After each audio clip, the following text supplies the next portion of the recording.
Já, góðan daginn, kvöldið, jafnvel morgunin, hvenær sem þú ert að hlusta, kæri hlustandi.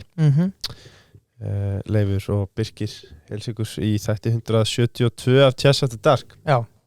Það var þetta í fyrsta skipti kannski bara sem ég fer með rétt mál þegar ég segi númer á þetta. Gæti verið sko, þú ert að læra að tellja loksins, það er flott.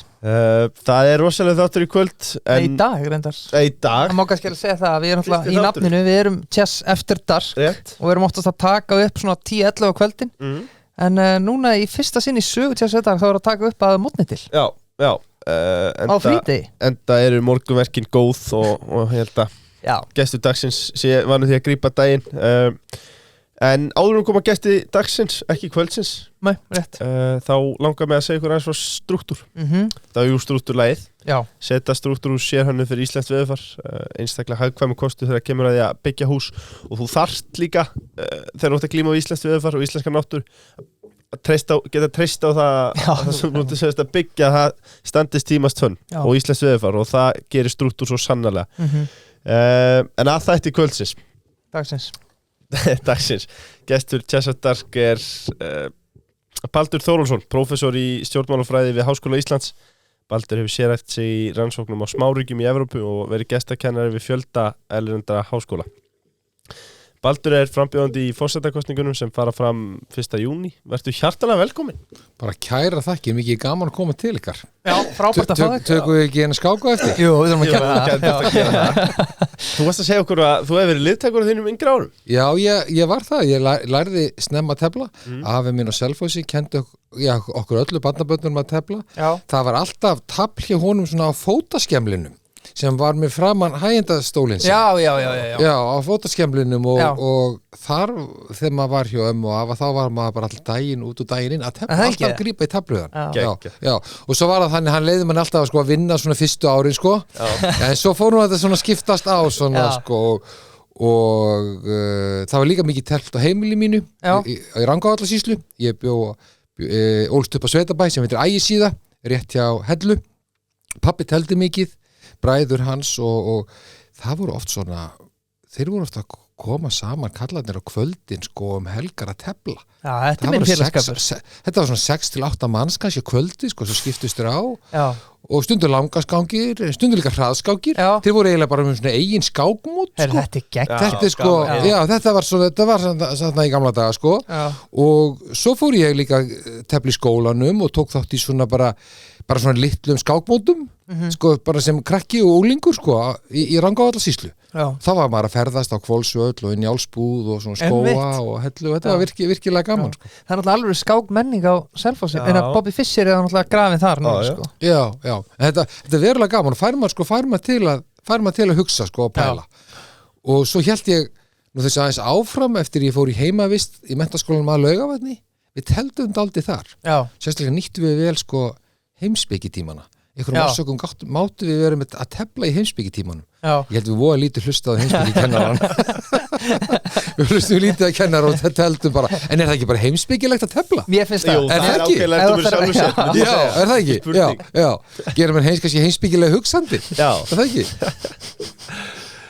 Já, þú fæðist á Selfossi 25. janúar 1968 og ert þar uppalinn námsstallinu æsku. Ert á Hellu eins og þú segir og líka stúdentsprófi við menntaskólan á Laugavatni. Hvernig er að alast upp á Suðurlandi? Það var bara alveg dásalegt á þessum tíma. Ég er alveg upp á Sveitabæ. Foreldrar mín voru ekki bændur. Pabbi var rafvirki og mamma vann við svona ýmis störf að hún stofnaði verslun. En afi var hins vegar bóndi. Og ég var nú ekki hár í loftinu því að var að fara að ganga með honum til gegninga. Og mér fannst bara dásamlegt bara alast upp í dýrin í sveitinni. Það var bæði, þegar ég er ungur, það var bæði kúabú og sauðfjárbú og ég hafði nú mest gaman af sauðkindinni og varði miklu tíma með afa mínu Þorgilsi Jónssoni. Svona mín fyrirmynd í lífinu. Og við, ég held ég var ekki nema svona 3 ára eða svo því ég var að drekka kaffi með honum við eldhúsborðið og alltaf, og það er sko gott fyrir ekki honum að drekka kaffi, þá máttum maður setja marga móla og maður vildi í kaffibót en þetta var svona kaffi þannig að sko, það var svo þund maður sá í gegnum vasklasi sko, en þannig að við sátum langar stundir í eldhúsinu og rættum markaskrána, mörkin og sauðfjárbúskapinn, en líka sko pólitíkina, líka þjóðmálin. Hann var alveg óhræddur við það að ræða við okkur krakkana bara svona landsísgagn og nauðsynjar. Og maður kannski skynjar það sem meira síðar, þeir sem hafa verið eldri, hann var sko fæddur í lok 19. aldar, 1896, og rauninni í gegnum hann sko skynjaði maður svo vel bara land og þjóð. Hann rauninni bara alast upp í samfélagi sem var bara, ekkert ólíkt því sem var bara á landnámsöld sko. Það hafði ekki orðið það miklar framfærir. Vissi jú eitthvað, en þannig maður nærst þessa tengingu við menninguna og söguna. Síðan þegar ég er 13 ára, haustið sem ég er 13 ára, þá veikist hann, enda bara hann gamall maður, hátt á níræðisaldri og gat ekki lengi séð sauðfjárbúið. Hann var búin að láta kúabóskap en var þetta með sauðfé og ég tók þá við fénu og og vorið eftir það þá bara keypti ég kindurnar og líka hestana sem voru kannski eitthvað svona 25 eða annað og ég var sko sauðfjárbóndi og hrossaræktandi til 17 ára aldurs og bara var meira og minna bara sjá þetta eitt sko mann finnst þetta kannski bara galið núna en þetta gerði, ég fekk aðeins náttúrulega aðstoð frá foreldrum mínum og pappa en þetta náttúrulega var bara þarna á bæjarhólnum og ég bara var með þessa kindur og bara þetta var bara mitt áhugamál sko þannig að meðan að sko Felix maðurinn minn alltaf að tala tónleikana sem hann fór á sko í úlingur eða hvað hljómsveitu hann var áhangandi og hvað tónlist hann hlustaði á sko þá var ég bara að pæla í markaskráni sko og sauðalitunum en þetta var bara mitt áhugamál og fyrsta verk sem ég gerði alltaf eftir ég kom úr skólanum að Hellu það var að fara bara fyrir gegninga að gefa kindunum og hestunum mér fannst það bara alveg dásamlegt sko bara ég saknaði þess ennþá að vera ekki sauðfjárbóndi Ég trúi því að það hefur skemmtilegt 13 til 17 Mér finnst nú mikið á mig lagt í úrlíkavinninni bara þetta Já, ég held að krakkar í dag séu svona eitthvað minna þessu held ég Já. En krakkar í sveitinu taka mikið þátt náttúrulega í bústörfum og annað og já, maður svona ég svona vissi eitthvað hvað maður var að gera því að maður hafði tekið þátt í öllu sko bara allir í vinnunni hver sem hún var Einmitt, já. Ég var sko rekin úr úlingavinnunni sko Ég hef ekki fengið vinnu hjá Baldri sko Já, þú hefði getið verið góður í sauðfjárræktinni sko, þú hefði getið kannski fundið þið þar sko Ég getið haldið þetta skrána Já, akkurat Það var svo skemmtilegt, ég var nú að segja frá þessu einhvern tímann daginn og svo í fyrradag fekk ég messenger skilabóð frá einhverjum ungu bónda sem spurði, ég heyrði þú hefur átt sauðfé þú ert yngri, hvaða mark varstu með? Mér fannst þetta alveg dásalegt, ég gæti sagt hann það, ég átti sneitt framan hægra stúfrifað vinstra það var markið Ég ætlaði bara, ég veit ekki hvað þetta en Þetta er svona skákleikur, hljómaði ekki þannig Já Sko, það er gaman að segja svona sútöp vinnum okkar sérstaklega með Baldur Setti Hann er alltaf veldi fara Sérstaklega fannst mér á Rúf síðasta föstudag Glæsilega þar Já, róstið þín Baldur Takk ykkur fyrir það Sútöp menn hefur ykkur bara hliðið munið sko. Það var glæsilegt sko. Takk fyrir það, ég ákvað núna að vera meira bara svona aðeins svona kasa ég má sletta núna Já, við þökkum eiginlega bara fyrir það og lítur alltaf vel út sko. En sútöp, við viljum bara minna sumalína það er að finna sturlu grá jakkaföt og léttri ullar og getur fundið það á sútöp.is eða ég hveti ykkur nú til að kíkja á strákana Bólholt í 4 Svo erum við kontakt fyrirtækjar kaupa fyrirtækjum eða við fjárhagslega endurskipulegningu þá er gott að skoða fjármagnsskipan hvort sem hún er heppilega Í þessu vaxtaumhverfi þá er hann ansi mikilvægt að skoða þetta sko. Og kontakt hefur reynslu og þekking á því sviði aftur kontakt, þeir eru fremstur á sínu sviði þannig að það er gaman að auðlýsa á Leiðu bara sérfræðingunum með þetta Hringdu, allir viðskiptarnir hringdu fá frítilegarsbíó Það er rosalegt Já, það er rosalegt Bíópassi, fylgir með skólanendinu einnig En ef við færum okkur úr sveitinni í forsetaframboði, Baldur Já Langur vegur Fyrir þann 4. mars fyrir rétt 2 mánuði síðan Gunnar Helgason návinnur ykkar Felixar skora á því að bjóði fram til forseta og sólarhring hvorki meira en minna höfðu rúmlega 10.000 mann skráð sig á stöðnisíðun ykkar á Facebook svo tekur ákvörðun hérna 20. mars Þarna eru 16 dagar sem líði í milli Nú eru hæg heimatökin hjá okkur Gunna Þið hljótið að hafa rætt þetta ykkar á milli eða eitthvað Já, eins og Gunni hefur sjálfur sagt sko, það var nú skrast 1. janúar, sko fyrir svo ammæli 1. janúar og þá vorum við bara með smá bara boð heima og eins og Gunni hefur sagt sjálfur sko, í því boði þá skoraði hann á Felix að bjóða sig fram Okay. já. Felix og við tókum því bara öllu með góðu bara svona í léttu formi en það var þannig að bara strax á nýjársdag eftir að Guðni hafi lýst yfir hann ekki að bjóða sig fram fór okkar að berast sko skilaboð á Facebook að bara hvaðan af að landinu að við myndum láta slag standa og bjóða okkur fram og sko rauninni var það þannig að við sko rétt eftir sko 1 á nýjársdag vorum við bara í göngu bara aðeins að svona labba á okkur í jólastekinni, áramótastekinna sko og þá byrjaði ég að fá skilaboð og bara rétt eftir 1 sem stenda svona 2 eða 3 skilaboð sem sögðu, heyrðu, allir ekki bjóða okkur fram, allir ekki fara fram ég vissi ekki hvað var í gangi þetta var þegar ræða Guðni var að flytja ræðuna hann var að flytja ræðuna, ég viðurkenndi ég var ekki að hlusta á ræðuna og ég hugsi bara, hvað er fólk að segja, hvað er fólk að meina og svo hugveldi, er Guðni að hætta Nei, þetta var þannig sem ég fréttið að Guðni væri að hætta þannig að það var verið að skora á okkur strax í upphafi við vorum svona feimnið gagvar þessu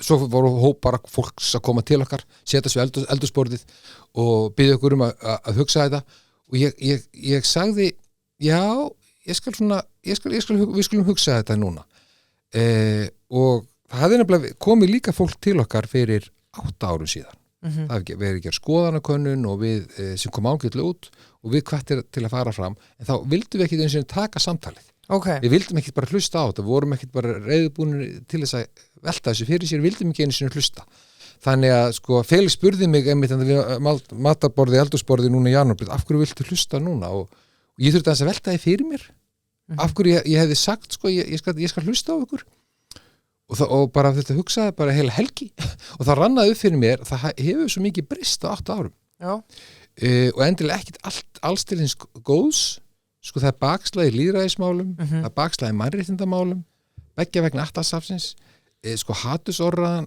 finnst mér tröllið í þau öllu sko það er meiri svona rangar upplýsingar í gangi og í ferðinni sem erfitt er að leiðrétta sko bæði bara stór alvarleg málefni eins og heilbrigðismál og einstaklinga eða bara stefnur flokka í ríkisstjórna þannig að svo er bara ástandið í heimsmálunum sem ég fylgist mikið með bara út af minni vinnu sko það er bara stríð og ný í Evrópu ástandið fyrir botni Miðjarðarhafs sko þyngra en tárum taki og mér líður og leið þannig byrjun að sér þannig annarkvort sko bara skriða upp í rúm og bara breiða sængina hátt yfir höfu eða sko stíga fram og reyna að spyrna móti og eftir sko til að gera langa sögu stutta þá bara ákveðum við að lokin að sko stíga fram úr og spyrna móti það væri ekki annað hægt sko, það var ástæðan fyrir við vorum tilbúin að taka samtalið og láta slag standa Já, algjörlega, vel svara kannski bara ein stutt hérna en samt erfið kannski, hvernig forseti þið Baldur Þórhallsson?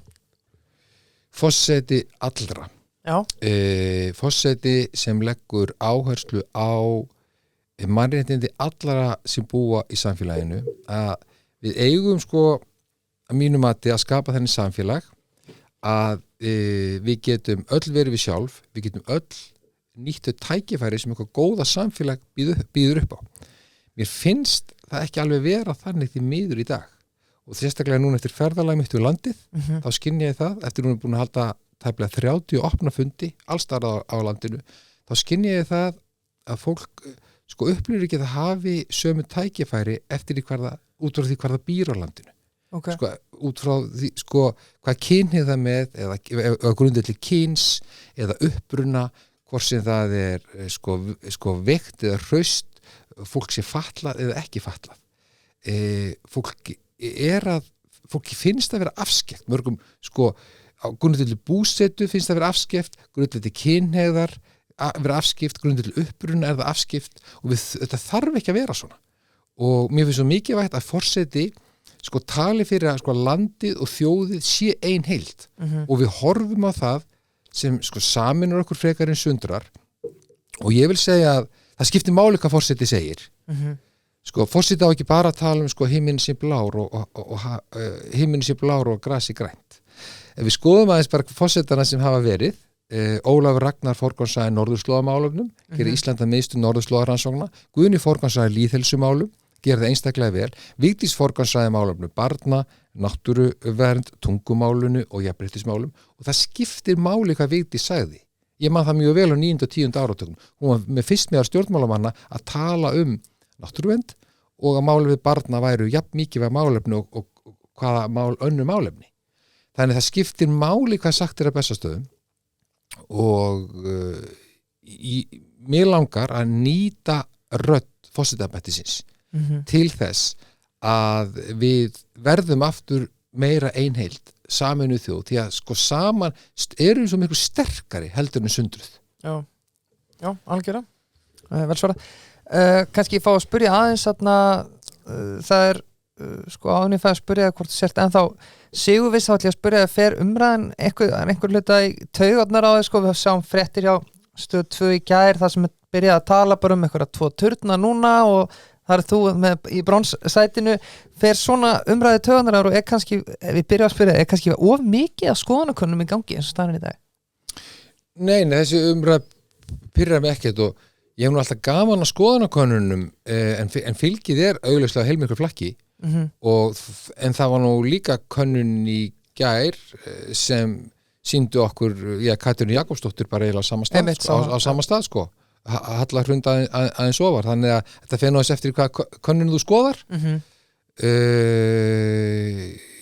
þannig að sko kosningabaráttan rauninni rétt að byrja sko það ennþá sko rúmlega 3 vikur í kosningar og ég skynja alveg gríðanlega bara meðbyr og bara stemmingu ég var nú bara að koma af Vestfjörðum flög á Bíldudal og sko túraði sko á 24 tímum sko Bíldudal Patreksfjörð, Tálknafjörð Þingeyri, Ísafjörð og Bolungarvík og ég segi bara geri aðri betur og það voru opnir fundir á Patreksfirði fullt af fólki líka á Ísafirði og svo fórum við á bæjarskrifstofur og nýsköpunarmiðstöðvar og sundlaugar og búðirnar og komum bara víða við og alls það gríðarlega veltekið á mót okkur og það hefði verið rauninni hringinn í kringum landið og maður bara læri svo mikið af því að fara úr landið mér finnst bara þess gaman að sko að nefna eitt sem við settum okkur markmið við Felix við byrjum að fara við vildum fara á íþróttamiðstöðvar crossfit stöðvar við stundum crossfit ég sagði við förum út á landi 3-4 vikur þá verðum við að fara í crossfit annað hver dag og ég rauninni vissi það ekki að því en það eru þess að dásanlegu litlu íþróttamiðstöðvar svona crossfit stöðvar sem eru með crossfit leikfimi yfirleitt reknar af ungu fólki bara ungu fjölskyldufólki sem bara búin að byggja upp glæsilega flottar litlar íþróttamiðstöðvar og þetta skiptir svo miklu máli fyrir bæina sko burtsér frá öllu hinu sko nýsköpuninni, iðnfyrirtækjunum matvælaframleiðslunni en líka bara fólk geti stunda bara íþróttir og það er gaman að sjá þetta sko einkaframtak sem allstaðar annað sem í gærkvöldi vorum við sko bara rosalega skemmtilega viðburð í kostingamiðstöðunni hjá okkur á Grensásvegi 16 600 fermetra hús búið að gera þetta sko bara glæsilegri félagsmiðstöð búið að skreita með myndum og gömlum húsgögnum og fleira þar vorum við svona hinsegin viðburð við buðum hinsegin samfélaginu hinsegin samfélag hinsegin kórin söng úkulelurnar sem eru upp á hljómsveiti mín það er svona lesbíu hljómsveit sem er alveg dásamleg sko og Felix og Kitta Rock sungu og þarna var, ég veit ekki hátt í 200 manns gríðaleg stemming þetta er svona mitt samfélag og ég var að þú varst að spyrja hvernig stemmingin sko ég var að segja við þau að eitt það allra skemmtilegasta sem ég upplifað í þessari baráttu það á þessum tæplega 30 opnum fundin sem haldið út alland að sjá allt hinsegin fólki sem eru að koma á fundina til okkar í hvaða bara þorpi sem við höldum fundina hinsegin fólk sem kemur og ræðir við okkur fyrir fundina, eftir fundina, náttúrulega hinsegin málefni en bara öll önnur málefni sem varða framboði. Er það kannski meira, þú veist, og kannski, ég er ekki að fullera neitt, en er það kannski líka bara það, þegar þú ert að bjóða þig fram, að kannski meira bara láta sér bjóða, eða að koma tróna sér fram í pólitíkinu og hefur meira áhuga á þessu og sér að þetta er doable, sko? Já, ég nefnilega held það og svo sko hópurinn sem ég þykir sín allra vænstum að koma á fundinni hjá okkur á þess að ég sé að þetta er nokkuð að tala niður til hinna, það eru foreldrarnir sem eru að koma með hinsegin ungmennin með sér, hinsegin ungmenni sem eru ekki með kosningarétt en alltaf þóla það að hlusta á hana kallfara með framboðsræðu og hlusta spurningar en koma þetta með foreldur sínum vegna þess ég held að ég bæði þau og foreldrarnir upplifa að þarna sé örlíti hinsegin rými í þeirra bæjarfélagi að þau tilhyrði og kannski að þau eigi vonandi hugsa ég að þau eigi kannski í þessu framboði þannig mér langar mig til þess að horfa á þá og kannski skynja það sko að sko hinsegin samfélagið eða allir hópar í samfélaginu sem hafa sko verið jaðarsettir hingað til hvort sem þegar vegna sko uppruna vegna sko fötlunar eða bara veikinda eða hvað sem það er að við ætlum ekki lengur að láta bjóða okkur það sko að sita bara aftast í sporvagninu sko. Við ætlum okkur ekki lengur sko að vera bara til sýnis sko í boðum fínafólksins og við ætlum ekki lengur raun að standa upp og víkja til hliðar þegar fórustu fólkið ætlast til þess. Við ætlum bara að fá að vera við sjálf og okkar forsendum og sína við getum rétt eins og hinir. Já, algjörlega, vel svara. Sko, ég var aðeins að fletta í sögubókunum í gær. Ég held að þú ert örugglega ekki fyrsti samkynhneigði frambjóðandi til Bessastaða, er það ekki? Hér, já, opinberlega, minnst það kosti, opinberlega, klárlega opinberlega, já. En er einhver, ef að þú verður kosið fórseti, væri þetta fyrsta sinn bara í sögunni? Eða er þetta einhvers staðar út í heimið? Það hefur aldrei verið þjóðkjörin forseti sem opinberlega samkynhneigður eða hinsegin. En það er forseti Lettlands samkynhneigður að mér skilst en hann kosin af þinginu og að tímabili var svona þjóðhöfðingi í San Marino eða 6 mánuði hann var samkynhneigður en líka kjörin af þinginu. Já. Þetta yrði sko þá í fyrsta skipti sem yrði þjóðkjörin forseti sem var í samkynhneigður rétt eins og Vigdís var fyrsta þjóðkjörna kona sem var forseti en það hafiði verið forseti áður í heiminum en hún hefði bara verið þingkjörin. Já, ok. Já, þetta er bara þessi munurinn, þetta er sko munurinn. Já. Það er nú alltaf gaman að brjóta blað. Já, ég ætlaði að segja, við höfum annað tækifæri núna. Já, við höfum það í rauninni sko. Við höfum það og gætum gert það og ég held að það myndi vekja mikla athygli út allan heim og það væri lyftistöng, sko ég held ekki bara fyrir sko hinsegin samfélag út í heimi, heldur bara eins og ég nefndi áðan, bara alla hópa sem hafa upplifað gegnum tíðina að þeir séu jaðarsettir. Skilur því að það er svo bara mörgum sviðum þar sem við bara ítum fólki til hliðar eða gefum því ekki sömu tækifæri á aðrir. Bara ég þekki það bara það eitt að vera utan að landi og sko þurfa að sækja með menntun sko að heiman ég þurfti að fara í heimavist í 4 ár til að klára stúdentspróf sko, svo þurfti ég náttúrulega að fara til Reykjavíkur og þetta er náttúrulega bara heilmikið vinna og kostnaður sem fylgir þessu og maður þarf aðeins að berja í sig kjark þegar maður er 16 ára að flytja heiman og fara í 4 ára heimavist og svo að flytja til Reykjavíkur, finna sér húsnæði og eignast nýja vini og við félist grínustundum með það sko, hann sem alveg upp í Vesturbænum, Melaskóla, Hagaskóla, fyrir sinni í Vestló og sitt framhaldsnám.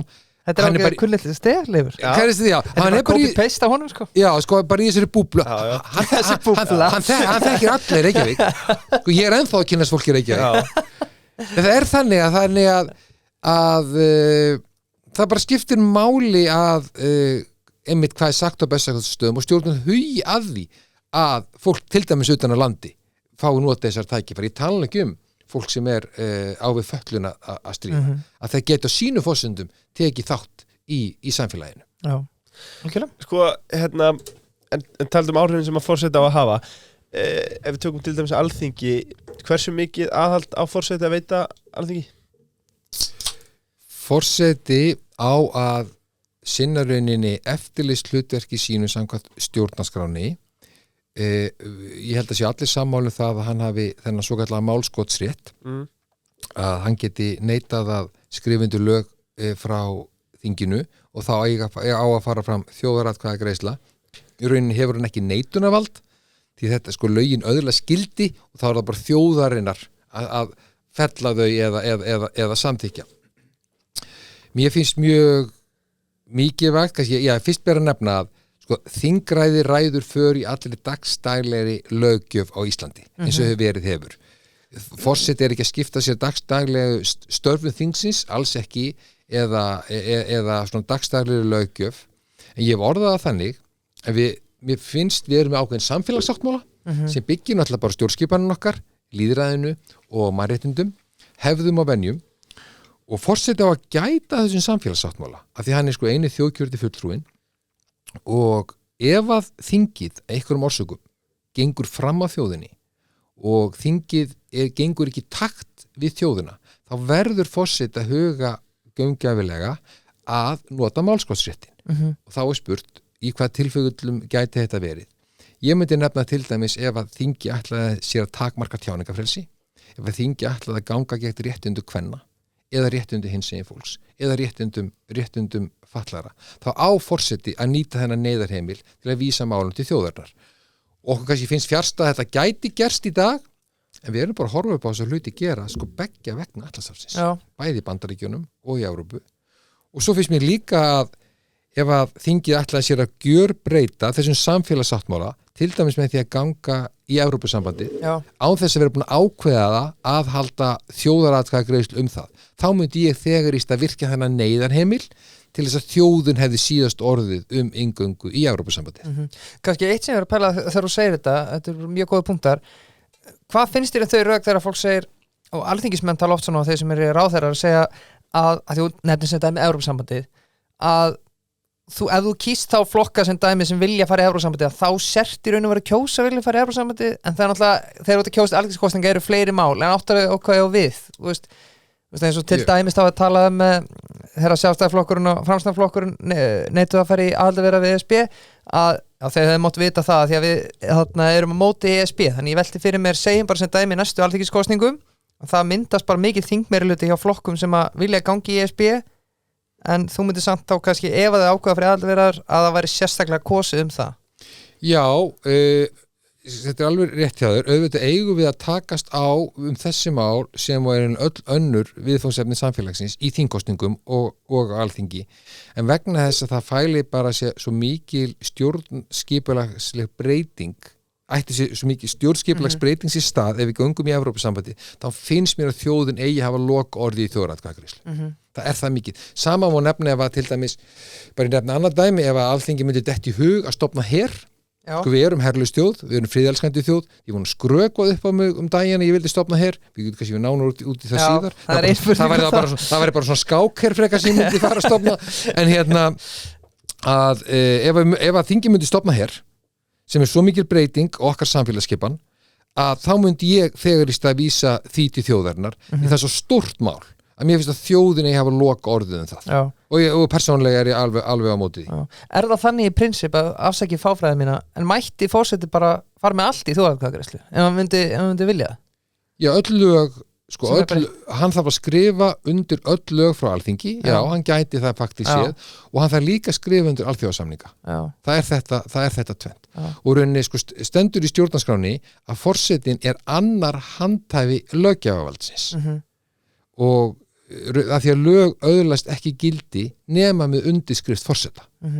Þó náttúrulega að hefðun og venjurnar kveða á það að þingi ræður för eins og ég nefndi upphafi og flestir eru nú sammála það. Já, algjörlega. En það eru náttúrulega fleiri, ég hef lagt sérstaklega áherslu á það að ræða þessi völd forsetans, því að mér eiginlega sárnar þegar mikið sagt að forsetinn skipti ekki máli, hann hafi lítil áhrif á völd ég er bara ekki sammála því Já. vegna þess að þau eru heilmikil, það er kannski ágætt að reyna ekki á þau, þá gengur kannski allt bara vel Já. en það getur reynt á þau, til dæmis ber forseti ábyrgð á því að þessi starfandi ríkisstjórn í landinu, Einmitt. en auðvitað náttúrulega grundvelli vilja meir hluta alþingis, Já. en forseti þarf að, það getur reynt mikið á forseta ef að það er stjórnakreppa Einmitt. og það er erfitt að mynda ríkisstjórn á þinginu. Þá getur forseti þurft að reynda miðla málum og þá er held ég að sé mjög gott að forseti hafi sko bara þekking og reynslu úr íslenskri stjórnskipan. Þetta er eiginlega eins og þú segir neyðarheimill eiginlega. dálítið. Þetta er náttúrulega neðarheimillin og mér finnst mikilvægt að þingið viti að á Bessastöðum sé ekki bara sjálf afgreiðsla laga eins og er sjálfur afgreiðsla á bensinstöðum. Já. Bara við getum sett hvað sem er á hans samvega. Það sé einstaklingur sem situr á bensinstöðum sem bara skoði lögin og ef að hann telji eftir samtalrunni við þjóðina eftir að búin að hlusta á umræður í samfélaginu að þingið sé að ganga fram af þjóðinni, að þá sé hann tilbúin að taka upp þennan neyðarheimil. En auðvitað er það á grundvelli bara samræðunum í samfélaginu, umræðunar sem er í samfélaginu og náttúrulega hvernig lögin líta út. Klart. Þetta ætti að vera sko rauður hnappur á skrifstofuborðinu upp á Bessastöðum, þar sem þú þarft bara fingra að fara að skanna þig, opna svona, ítir á takka. Já, það er aldrei góð til að þetta er betri tillögum sem ég heyrt. Það er nú ekki eiginlega bara að vera á náttborðinu. Rauði takki, bara ekki að vera á náttborðinu. Já, til þess að virkja þetta sko. Já. Það var nú þannig sko þegar fyrsta skipti sem Ólafur Ragnar Grímsson synjaði lögum frá Alþingi, það voru svokölluð fjölmiðlalög, af því hann taldi að þau brytu upp á sko við tjáningafrelsið og frelsi fjölmiðla. Við getum deilt það, en að forseti telur að lög stangist á við tjáningafrelsi og frelsi fjölmiðla, vil ég segja. Hann verður þá að vera samkvæmur sjálfur og skrif ekki undir lögin, en þá vissi ég það sko að forsetin þorði ekki að fara erlendis einhver daga eða vikur því að ef að lögin eru í skyndi samþykkt og alþingi og myndu komin á borð hans þá hefðu handhafar forsetavaldsins þá hefðu þeir fengið það verkefni að skrifa undir lögin og ef hann hefði verið erlendis þannig forseti gæti verið verið fastur nema taki bara rauðanhappjan með sér En býtu, ok, þetta er svona frábær spurning segjum bara þarna, það liggur á að koma einhver lögum gegn í þingið, forsetin eftir að og forsetin er bara eins og segir erlendis, hver á þá að skrifa undir þetta? Það er þá handhafar forsetavaldsins, það er forseti Hæstaréttar, forseti þingsins, alþingis og forsetisráðherra. Þeir gegna þá störfum forseta með forseti er erlendis. Ok. Er það í þessari röð eða annars skilt var eldis eða er þið saman? Allir saman. Já, sko bara, förum aftur þetta, forseti Hæstaréttar, forseti alþingis og forsetisráðherra, þeir fara saman með á völd forseta með hann er erlendis og skrifa það undir lögin og ef það sé ágreiningur í þessum hópi, þá ræður meirihlutin. Okay. En þetta hefur nú aldrei þessir aðeil hafa nú stundu skrifað undir lög sko, en ég veit nú ekki til þess að það veri ágreiningur þeirra meðal en forseti gæti verið bundin heima við rúmstokkin ef hann vill ekki einhverjum orsökum ef hann treystir kannski ekki alveg þessum aðilum En það er ekki að breyta þessu lögum að því að núna það er internet í útlöndum og það er Teams og... Já, það er mjög góð Já, og það má ferðast með rauðanappin sko Já, ég er að segja það Þó að þetta erlendi sko Mér finnst það bara eitthvað svo falleg hugvill að fara sínur í gang og bara íta á rauðatakkan En flokkspólitík Sko, nú verið þema hjá frambjóðnum til þess að tala forseti ekki að vera pólitískur eða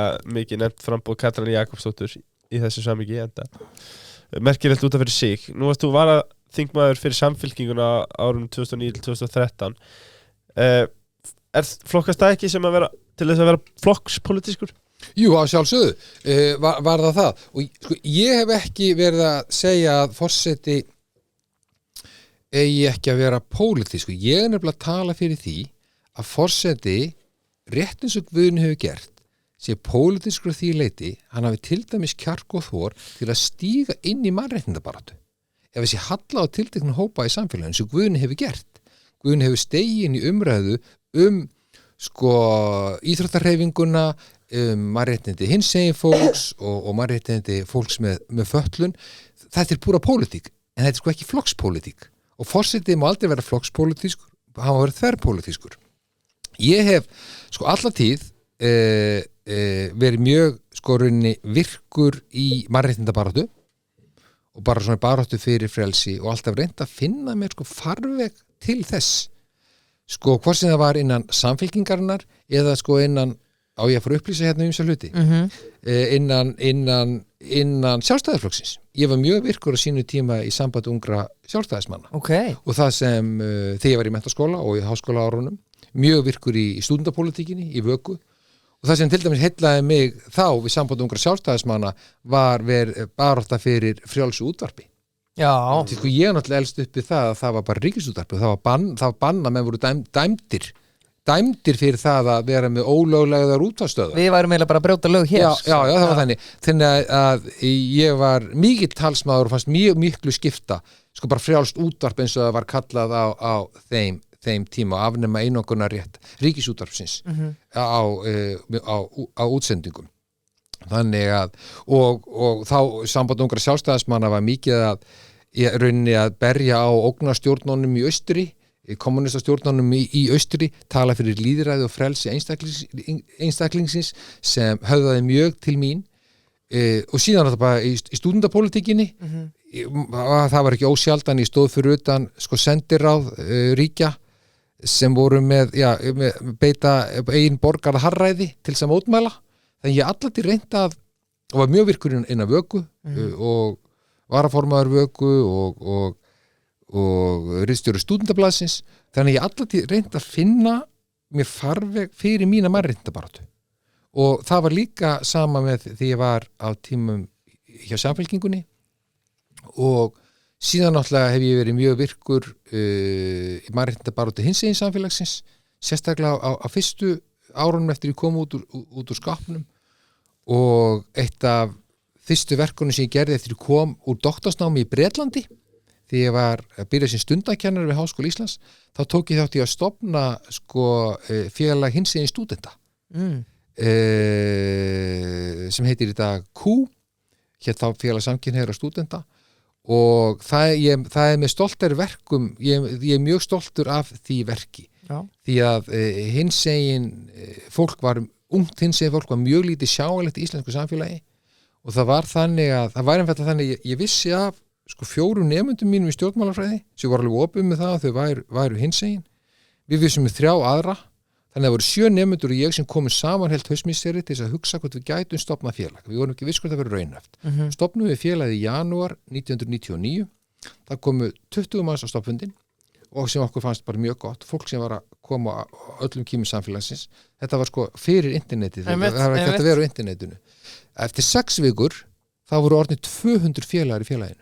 Jesus. Já, 200 félagar og sem tóku þátt í mjög virkri sko pólitískri baráttu því við vorum þarna bara berjast fyrir því að fá að vera við sjálf berjast fyrir að eiga fjölskyldulíf þarna sko máttum við ekki gifta okkur við máttum ekki ættleiða börn við máttum ekki ættleiða börn maka okkar það mátti mismun okkur í atvinnulífinu kirkjan barða á okkur sem mest hún mátti. Þannig að þetta var mikil barátta og bara skilaði miklu og ég held að bara við sem hefum sko þurft að sko bara berjast fyrir okkar eigin tilveru að fá að vera við sjálf og bara að börnun okkar séu bara álítið hlut af okkar eigin fjölskyldu og það sé tekið á móti börnun okkar í skólakerfinu bara rétt eins og annara barna, öðrum börnum við bara vitum hvað er mikið eftir alla hópa samfélagsins að vera samþyktir Já, klart. Ekki spurning, sko sem að kemur okkur að mér langaði einmitt að ræða við sko yfirlýsinguna sem að samtökin 78 gaf út en það sem er lýst við miklu vonbrigðum með almenni borgar og jafnvel fjölmiðla fólk var að gera lítið úr hæfni þinni vegna þess að þú ert samkynhneigður hefur fundið fyrir ósanngjarnri umfjöllun eingöngu vegna kynhneigðar þinnar? Já, í einstaka fjölmiðlun sko alls ekki bara eins og ég nefndi áðan að ferðalögum í mínum landi, það er bara alls það svo einstaklega vel tekið á mót okkur ég held að sem meira sem skrifað gegn okkur á grundvelli bara sko kynhneigð að því betur tekið á mót okkur öllum fundum og alls þar út all land ég held að það sé bara svona hlutfall Já, ég verður bara viðurkenna þetta kemur aðeins óvart þessi miklu fókus en ég heyrði að það voru nú forsetakosningar í Finnlandi upphafi árs og þar var Harvistó forsetaframbjóðandi sem hafði verið utanríkisráðherra að finna í 8 ár, samkynhneigður maður, giftur maður, allir til opinu sína samkynhneigð hann tapaði numlega kosningabartunni en hann sagði sko bara eftir að vera sko í þáttakandi í stjórnmálum í öll þessi ár sem hann hafi verið þá snerist alltaf forsetakosninganda bara þessa kynhneigð ekki hvað hann hafi gert sko sem utanríkisráðherra Finnlands í 8 ár til dæmis skiljið, þetta svo eitthvað neginn sérkennilegt hvert sumir vilja snúa umræðinni þá megum við ekki gleyma því samt sko að þessi eftirlögu kindur eins og ég kalla svo sko Gamli söðferðbóndi sko að það eru rannsóknir sem sína árið 1981 var Ísland sko homofóbiska samfélagi Vestur-Evrópu. Er það? Í alvörunni? Það er bara til rannsóknir, Ólafur Tótt Harðarsson kollengi minn upp í háskóla og Rúf, hann á þessar kannanir og við vorum lang homofóbiska samfélagi í Vestur-Evrópu síðan hins vegar 2016 eða 17 hefur verið mest frjálslindasta samfélagi þegar kemur að viðhörðu til samkynhneigðar og hinsegin fólks í allri Evrópu. Þannig að þetta algjör viðsnúningur. Þannig að þetta eru bara eftirlögukindur og við skulum bara hafa þetta til fjalla. Algjörlega. Vel svara. Já, ekki spurning. Sko, áður en við færum okkur í við ætlum að sko meira góðgæti. Það langar með að tala góðgæti samt, búddvarinn. Já, ég var að segja við leið fyrir þátt ég er eiginlega alltaf með bjóri þáttunum en 10, ég baldur að þurfti eitthvað 2 Já, en tekniski búddvarinn er hrikalega góður og við höfum fengið sko, að því ég skil fólk vel að vera alltaf í sama bjórn drekka bara alltaf það sama Why fix it if it ain't broken og allt það sko en sko, ég hvet fólk til, ef þið hafið ekki smakka búddvarinn að smakka, því að hann er fáránlega góður Hann er mjög góður, ég bara tek undir það hann er mjög góður sko. Vitið hvað, ég var ekki mjög mikil bjórmaður en vitið hvað, eftir COVID þá breyttist aðeins bragðskynið hjá mér þannig nú veit ég ekkert betur en bjór ég er ekki að djóka ég held að vera að tala um að því allir eru sem mikla fyllibittir COVID Nei, ég var ekki að þannig Nei, sko, það var bara það eitthvað breyttist sætt og súrt sko. Þannig ég á til dæmis mjög erfitt með sko hvítvin eða til dæmis sko freyðivín núna sko já og vill fyrir eitthvað bjór núna ekki að ég drekki mikið en svona bara svona 1 og 1 sko en þetta þetta er athyglisvert sko en mér finnst þetta bara lukkast vel til því nú er ég að prófa hérna ýmsu bjórtegundir eitthvað gott sem kom út á COVID að reyna að líta jákvæð með augun á hlutina Baldur getur hengið sér bjór núna og unna vel en lengjan sko nú var meistaradeildin nú eru úrslit ráðin það verða þýsk úrslit í meistaradeildinni Nei ég er náttúrulega veðjaði með Dortmund sko tippaði með Dortmund aldrei tippa á mútið Real Madrid segja mínum menn lengjunni og þeir hafa haft rétt fyrir sér ég ætla má popkvist á því Birkir Real Madrid hefur 8 sinnum farið úrslitleik meistaradeildarinnar hversu oft hafa þeir unnið? Ég ætla að segja bara 8 sinnum Rétt einasta skipti Baldur, ertu fótboltalega sinnaður?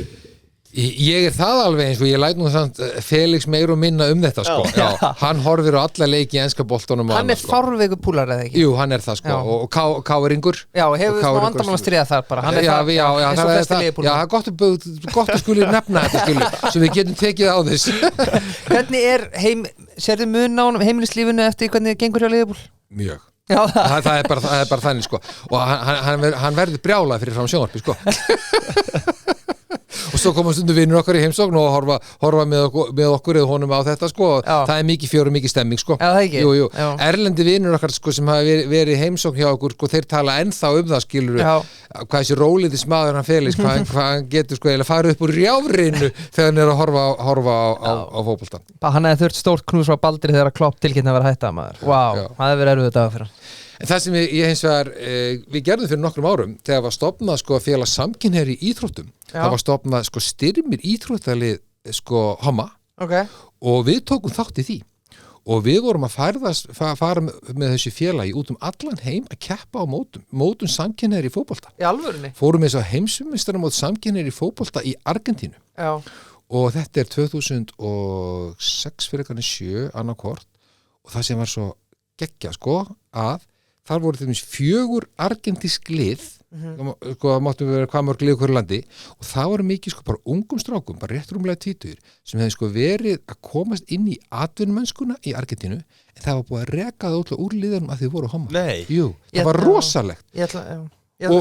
Og þetta var sko alveg rosalegt en sko og maður vorkenndi þeim en sem versta var þau voru svo helvíti góðir fyrir ekki að ég skulle blóta það var ekki hægt sjálfs að vinna það því þetta voru bara sko þau voru komni bara með annan sko fótinn inn í atvinnumennskuna en svo bara hafðu þau allir rökklast út að kynni sinni á þessum tíma en þeir náttúrulega voru góður, náttúrulega skilur unnu og þetta, ég held að þetta enda náttúrulega með því að þau 2 argentísk lið spiluðu úrslita sko, þetta, já, en þetta var rosalega gaman, ég held við lentum í 16. sæti eitthvað svolítið, gekk bara vel hjá okkur sko, það var rosalega stemming. Ég ætla að segja ekki það, þetta sé þetta topic í þættinum en það hefur verið marg talað rannsóknir sko, að það náttúrulega ótrúlegt að það eru 10.000 atvinnumenn allan heim en að einhverju óskiljanlegri tilviljun engin af þeim samkynhneigður, þú veist, það eitthvað skrítið í gangi hvað það var, þannig að það en skrítið af því að við árið 2004 en samt þetta ennþá svona Þetta er mjög sérkennlegt hvernig þessi kúltúr í íþróttum og eitthvað sem þarf að taka á en það bara eitthvað eins og eitthvað stígur fram í forsetaframboð allt í henni fer alltaf snúast sko kynhneigðina skilur ekki að maður hefði stundað rannsóknir sko yfir 30 ára hvernig smáríkja eiga að fara að því að tryggja hagsmuni sína sko erlendis eða afstöðumanns til þess hvernig, eins og þið voru að spurja áðan hvernig eiga að beita forsetavaldinu eða hvað maður getur hugsanlega gert til góðs innanlands. Því miður eru við bara á sömu síðum ekki komið lengra. En við bara breytum þessu, Við gerum það, já. En þú minnist á rannsóknin á smáríkjum, þú hefur meðal stýrt rannsóknarsetri smáríki, það sem rannsóknir þínar hafa miklu lítið snúist getur smáríki til að verja hagsmuni sína og hafa áhrif út af við. Já. Alveg að fara út í ómikil smáatri, hvernig getur lítið land eins og Ísland varið hagsmuni sína og haft sem mest áhrif? Þeir eru búin að vinna heimavinnunni svo vel, sko. Ég ert í stjórnmálafræði. Vel, þegar ég fór í nám til Bretlands, fyrst í meistaranám og doktorsnám, þá langaði mig að sérhæfa mig einhverju sem myndi gagnast íslensku samfélagi. Þannig að ég skoðaði í meistaranáminu stöðu Írlands í Evrópu, hvernig Írland tryggði hagsmuni sína innan Evrópu og innan Evrópusambandsins og svo skoðaði ég önnur lítil ríki í Evrópu hvernig þau tryggðu hagsmuni sína innan Evrópusambandsins og bara alla götu síðan hef ég bara eins og segja bara mitt sérsvið hefur verið hvernig fara smáríki að því að tryggja hagsmuni sína og hafa áhrif til góðs og ég sérstaklega skoða hinn Norðurlöndin og svo við bara förum yfir þetta í stuttu máli það nefnilega ákveðna leiðir sem smáríki geta notað og það nákvæmlega þessar leiðir sem mig langar að taka með mér í farteskinu á Bessastaði ef fólk myndi treysta mér til að gegna embættinu. Og þetta ekki geimvísindi en við eigum að líta til hinna Norðurlandana. Það fyrsta lagi þarf að ákveða að þú getur ekki gert allt. og það er að byrja á því að forgangsraða tilteknum málum. Við getum til dæmis forgangsraðað jafnréttismálum eða sjálfbæri nýtingu auðlinda. Ef við nýta auðlinda en að bara gera þannig við göngum ekki á náttúrugæði. Þegar eru búin að forgangsraða, þá þarf númer 2 að byrja að vinna heimavinnuna sína.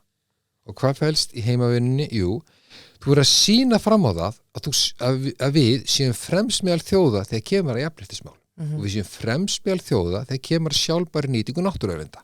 Því ef að við stöndum okkur ekki vel í þessum málaflokkum, en erum að tala það erlendis, þá ekkert hlustað á okkur.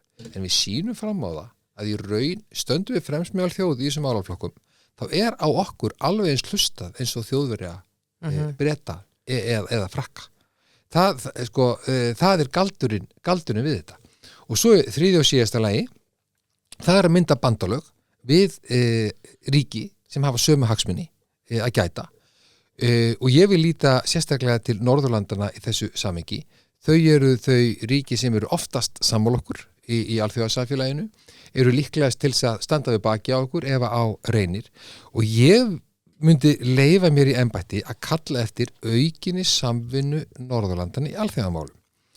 Og það er svo gaman að segja frá því að það hefur verið endurskoðað sko grundvöll Norðurlanda samstarfsins og það bara í síðustu viku kom út skýrsla sem er bara samhljóma því sem ég hef verið að kalla eftir út allt land síðustu 4 vikur. Það er það að Norðurlöndin vinni nánar alþjóðamálum, þau vinni nánar saman að friðamálum, að loftslagsmálum, að jafnréttismálum, að mannréttindamálum og svo framvegis. Vegna þess að sko, kannski, ein og sér getum við litlu áorkað en saman með hinum Norðurlöndunum sko, getum við lyft grettistaki.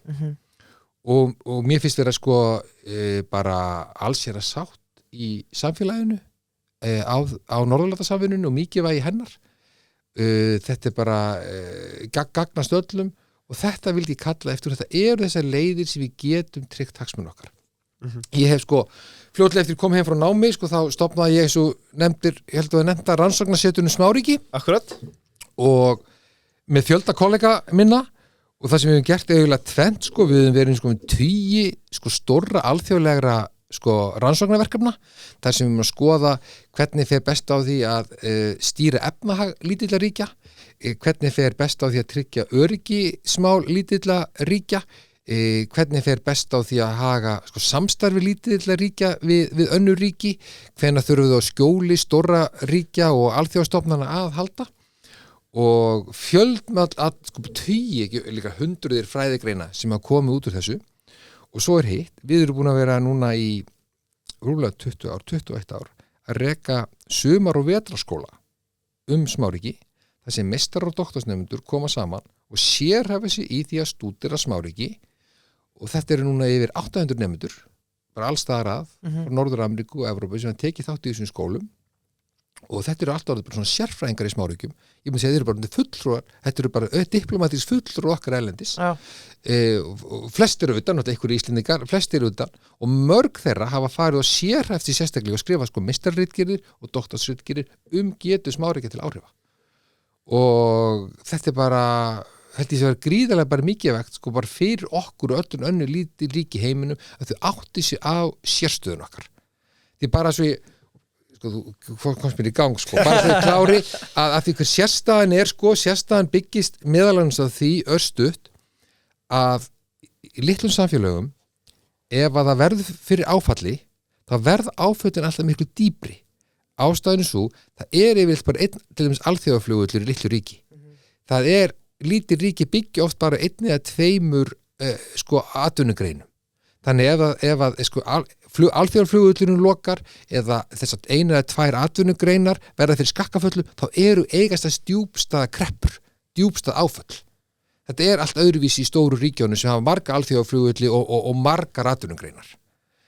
Við erum til þess bara tengd við umheiminn með 3 sagköplum. Ef þeir slitna þá erum við mjög illa stedd. Sko, þetta er allt annars í Bretlandi þó það sé eyja líka, skiljiði. Þannig það þarf að huga svo miklu betur að sko fyrirhyggju í litlu ríkjum og þetta viðhorf í okkur, þetta reddast það er bara ágætt sko og það er eldmóðu sem fylgir því og það skila miklu þegar á reynir en ég hef verið að reyna í 30 ári mínu fræðiskröfum að líka ít á það að við sýnum nú smá fyrirhyggju líka við fyrirhyggju til dæmis þegar kemur að almannaöryggi. Já, algjörlega.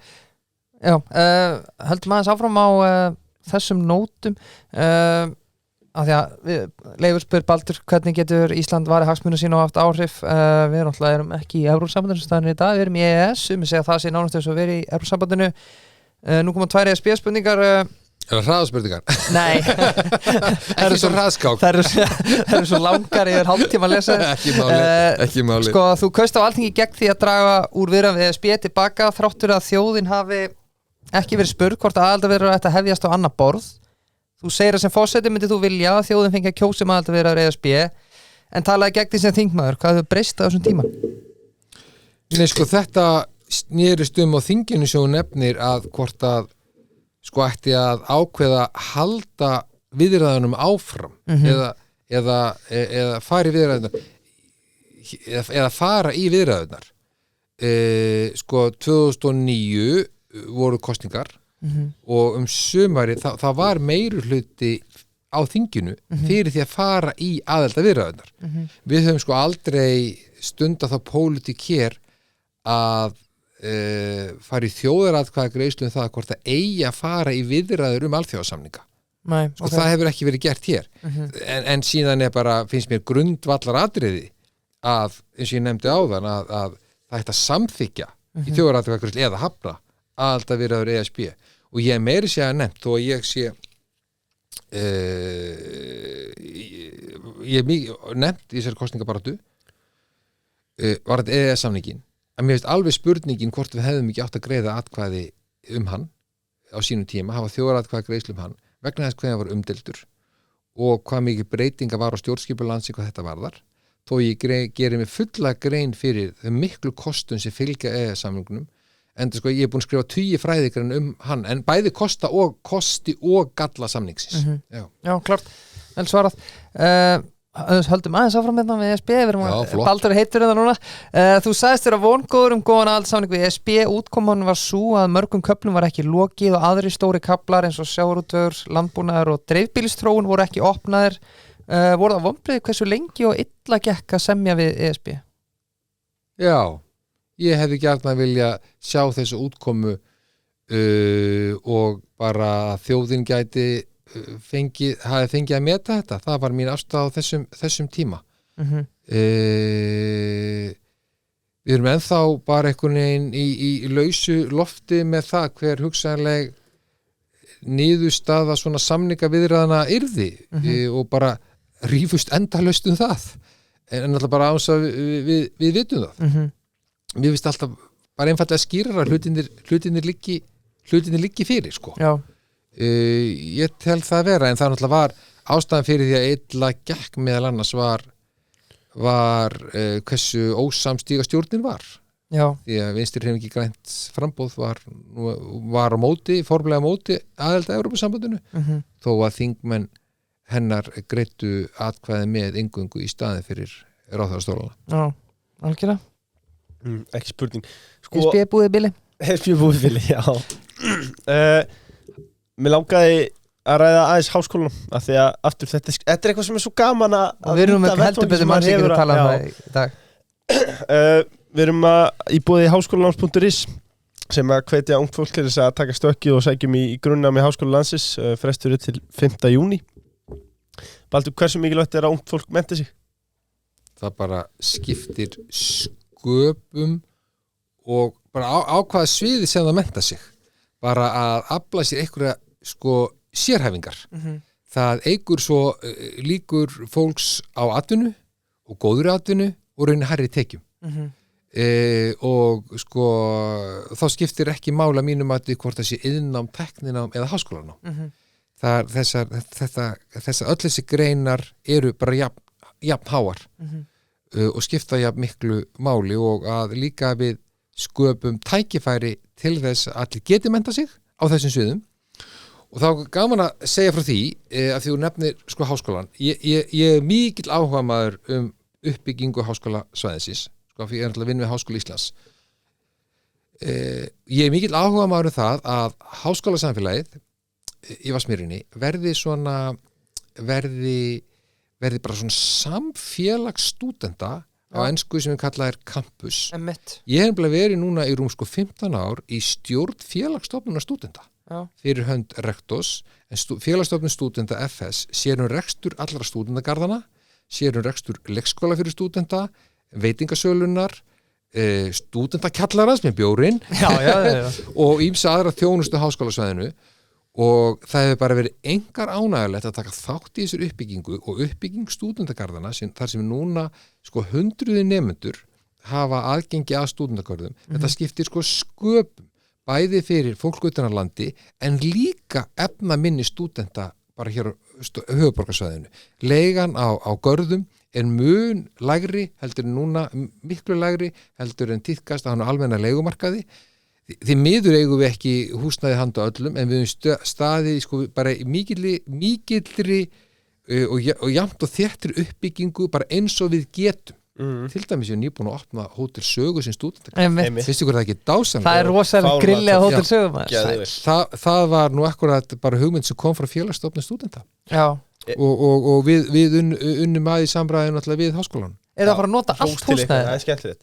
Nei, þetta var keypt í samvinnum við háskólan, það er þetta menntavísindasvið, það eru í megin þorra húsins, svo eru við með Norður Álmuna, já, kannski maður ekki nákvæmlega hvað við séum með 30% af húsnæðinu, eitthvað svoleiðist. Þarna eru líka mörg og stór rými sem er alltaf henta betur rauninu bara í kennslu eða fundarsalir. Já. Og þetta er líka orðið svona fyrir gestakennara sem komið við háskólan sem er náttúrulega gríðarlega mikið vegt að hafa góða gestaíbúðir og fá sko fræði þekkingun utan gestafræðimenn. En þetta er með því skemmtilegri sem ég gert upp í Háskóla Íslands að það er að búa til þetta að við bara eiginlega campussamfélag að stúdentar og við sko eiginlega þurfum ekki að fara út af háskólasvæðinu. Já, einmitt, þetta er alveg rétt, þetta er að verða hansi flott svæði þarna og þarft ekkert bíl þarna eða neitt sko, þú bara lappar all þjónustu þarna Háman og torgi þarna og kjallarinn, þessi grunnu sem er þar og svo er þetta sko bestu bóksölu landsins vil ég bara segja skiluru og bara mat að bara góðu verði og bara allt í göngu fjarlæg rekum sko síðan leikskólana fyrir börnstúdenta þannig að þetta er leiðin áfram og áframhaldandi uppbygging skiptir mestu máli. Söpvi, hérna Hringbraut. Ég ætla að koma með eitt tips til HÍ. Já. Losið ykkur bara við þetta risa bílastæðarna og komið íbúðum þar líka bara held ég. Og fólk það bara taka strætó í skólan sko. Já, sko þið viti hvernig þetta er upp í háskóla. Sko við kennararnir getum ekki lagt hjólunum okkar fyrir bílum nemenda. Ég sagði þetta ekki. Sko, já, við langar aðeins að taka heimspólitíkina líka þrókar. Já. Það er lagi ykkar vegna. Bara endilega. Bara brennandi áhugamál hjá mér. Já, við erum auðvitað hræðilegt ástand víða Evrópu, stríð milli Rússlands og Úkraínu. Svo erum við stríð á Gaza. Við erum heima alltaf að segja hvað stendur þú ef við tökum þessi stríðans fyrir? Sko, hvað á ég bara að byrja? Sko, mér langar eiginlega bara að byrja hérna heima vegna þess að þó nokkur fyrir allsherjar innrás Rússlands í Úkraínu var ég mikið farin að tala fyrir auknu almanna öryggi hér á Íslandi og var að kalla eftir því að stjórnvöld bara hefðu samtal við almenning og mörkuðu sér skýra stefnu þegar kemur á almanna vörnum að við ættum ekki rauninni bara að útvista sko öryggismálum til annarra ríkja heldur ættum við að hafa eigin stefnu hvað við myndum vilja gera hvað öryggismálum við viljum forgangsraða og taka sér náttúrulega bara upp samtal við okkar bandalagsríki hvernig við erum að sinna þessu öryggismálum og það sem ég var að vísa engum og hef verið að vísa til til dæmis mikið vægi bara fæðuöryggis mikið vægi orkuöryggis, mikið vægi birðastöði í landinu, mikið vægi þess að gæta sæköflunum okkar, mikið vægi þess að gæta netöryggi og upplýsingaöryggi og út frá þessu kemur sko sín útusnúðningun hann vill bara stofna her. Það er bara ekki þannig, ég hef aldrei lagt til að stofna her og ekki fylgjandi stofnun hers, hins vegar hef ég talað fyrir því að við erum að efla heimavarnarliðið okkar. Nú haldið ég að stofna her. Nei, það sem ég á við og hefur verið að tala fyrir því ef við öflum heimavarnarliðið okkar, þar er við eflum björgunarsveitirnar, við eflum landhelgisgæsluna og við eflum lögregluna. Og þetta eru aðilar sem eru með sífellt að leggja aukna byrðir á sko sjálfboðaliðan okkar í björgunarsveitunum landhelgisgæslan skilnir gríðan miklu öryggishlutverki, ekki bara fyrir sjómenn heldur bara til bara gæslu í hafinu í kringum landið og svo lögreglan í öryggismálum við erum sífellt að leggja aukna byrðir á þessu aðila án þess kannski að fylgja því eftir í verki í verki að styðja við baki á þeim raunverulega þannig getið sinnt í hlutverki sem við fyrir fram á þau sinni og mér finnst þetta einmitt vera mál sem forseti getur tala fyrir af því að þetta er ekki flokkspólitískt og þetta valar almanna öryggi allra landsmanna og mér finnst að forseti eigi ekki að vera feimin við að stíga inn í svona mál það almennt tal framtíð landsins til 30 ára með takmörk innihaldi, hún skilar ekki með miklu máli. Mér finnst að forseti ekki að kalla eftir konkrétt málum, svo náttúrulega bara stjórnmálamannana, þingsins og framkvæmdarvaldsins að útfæra þetta. Forseti ekki með nákvæmum útfærslur hvernig á að sinna þessu. Við bara sjáum hvað þessi aðalir eru mikilvægir, til dæmis út á jarðhræringunum út á Reykjanesi. Þannig að sko, þetta er aðdragandinn að þessu. Sko, ég hef bara 20 ára sérstaklega sko, skoðað utanríkisstefnu Íslands. Það er bara, ásamt smáraukjunum er það bara mitt sérsvið, hvernig við eigum að vinna þessu. Og mér fundist að við gætum meiri skoðunir á því sjálf, hverju viljum við sinna í öryggismálum, hvað þessum þáttum sem ég nefndi á hverju viljum við forgangsraða.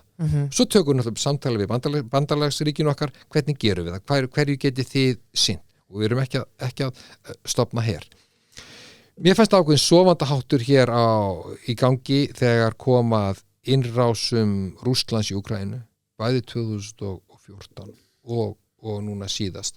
Sko kannski við staðið alveg þétt á bakvið Úkraínu, en sko það var sko sofandaháttur í aðdraganda innrásana að við vorum ekki að horfast í raun á augu við raunveruleikan og það skýrslu sem nágrannaríkin okkar voru að segja okkur að það væri innrás yfirvofandi, og þar áttu við að stíga miklu sterkar til jarðar, hvetja bandalagsríkin til að stíga harðar til jarðar til þess að láta þá rússneskjóldu vita hverju afleiðingarnar yrðu ef þeir myndu láta af innrás verða. Það er bara svo erfitt að gera það eftir á. Já. Við þurfum að sína fyrirhyggju í þessu, miklu meiri fyrirhyggju í þessu heldur en við erum að gera að mínu mati. Já, vera proaktiv en ekki reaktiv. Já, svo kemur náttúrulega ástandi fyrir botni Miðjarðarhafs sem er algjörlega skelfilegt sko. Ég svaraði nú, það var nú mjög góðu fundur í háskólanum í Reykjavík í gær á vegum laganema, og það var einmitt spurt ástandið í Ísrael og Palestínu, og ég sagði bara einfallega sem ég finnst eigi að vera grunnstefi í málflutningi forseta. Hann á alltaf að tala fyrir friði, hann á alltaf að tala fyrir friðsamlegri lausn deilumála, að menn slíðri sverðin, hann á alltaf að tala fyrir vopnahléi, hann á að tala fyrir bara friðsamlegri lausn, og við reynum samtalið, því að leið og samtalið slitnar, þá er ekkit annað en að taka upp sverðið og skilmast, og það er svo erfitt að slíðra því þegar við erum komin í bardagan. Já, mikið er sammálaðið með að styrkja varnarstoðirnar á Íslandi, þessar þrjá máltastólpa sem við þurfum að hlúa vel að, sérstaklega í ljósi aukinnar fólksfjölgunar og alls konar annara hætta sem að stæðja að þeim, en hitt í þessu sko, að því ég er mikið veltsum fyrir mér og nú erum við sérfræðing í setti sko, sem snýra sko, utanríkisstefnu Íslands. Þú ert með Sviss til dæmis sem er einhvern veginn þekkt fyrir að vera bara hlutlaust og hlutlaust er alveg erfið afstæða að taka, þó hún virki einföld. Já, það þýðir að þú skiptir ekki að einhverju þótti finnist það kannski óréttlátt eða eitthvað. Þú ert hlutlaus. En þegar við tölum sko, já, líka sko að halda friðin og halda friðaviðræður, en samt einhvern veginn að taka afstöðu eins og áður en að stríðið byrjar í Úkraínu, að vara við afleiðingunum. Er þetta helst þetta saman að geta tala fyrir friði en samt að segja ef þið ráðist inn þá munum við berast harkalega á móti því?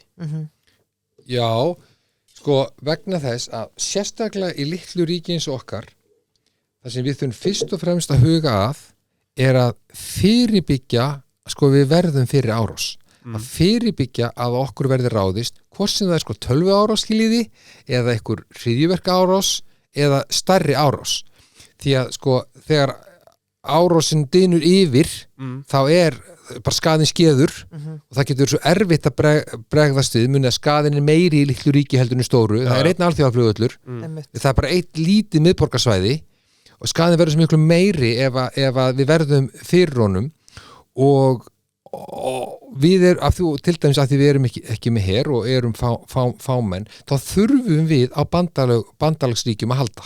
Við þurfum á nánu samvinnu við bandalagsríki að halda, og þegar kemur það á svona stefnumótun í utanríkismálum, bæði var það okkur eiginvarnir sem og hvernig við tölum alþjóðavettvangi, þá held ég séum svo miklu sko sterkari, sko sameinuð með bandalagsríkjunum okkar. Og til dæmis sko innan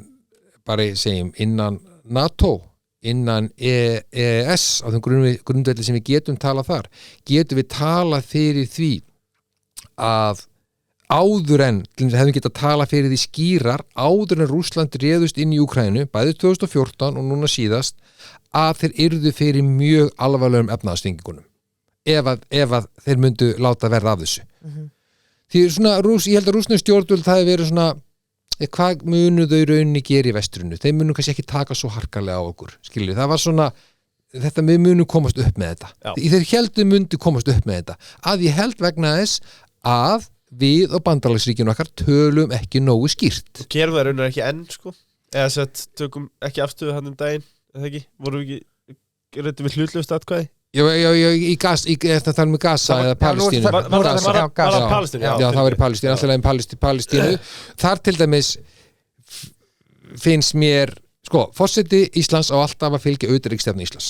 Sama tíma held ég að fari alveg saman við það að tala fyrir friði og friðsamlega leyst deilumála og varðandi sko Palestínu og norrænt samstarf vil ég bara segja, ímyndið ykkur hvað Norðurlöndin stæðu sterkara vígi, saminuð varðandi í afstöðu sinni gagnvart skelfilega ástands á Gaza heldur en sundruð. Þau eru ekki saminuð í dag í afstöðu sinni og ef að þau töluðu einni röddu til dæmis innan saminuðu þjóðana þá hefðu við virkilega rödd í málinu. En við bara þau hafa það ekki í dag því miður vegna þess að þau eru sundruð. Já, vel svara. Já, þetta var mjög skemmtilegt. Já, við getum alveg tekið 2-3 þætti þetta, sko. Eftir frambúðið þá fáum við Baldur og ræðum þetta í 2 tíma, sko. Já, á bestastöðum að við tökum ferðarbúnaði með. Ykkur bara búið á bestastæði. Skák og heimsbúið. Þið komum með rauðartakkan. Já, við mætum með rauðartakkan.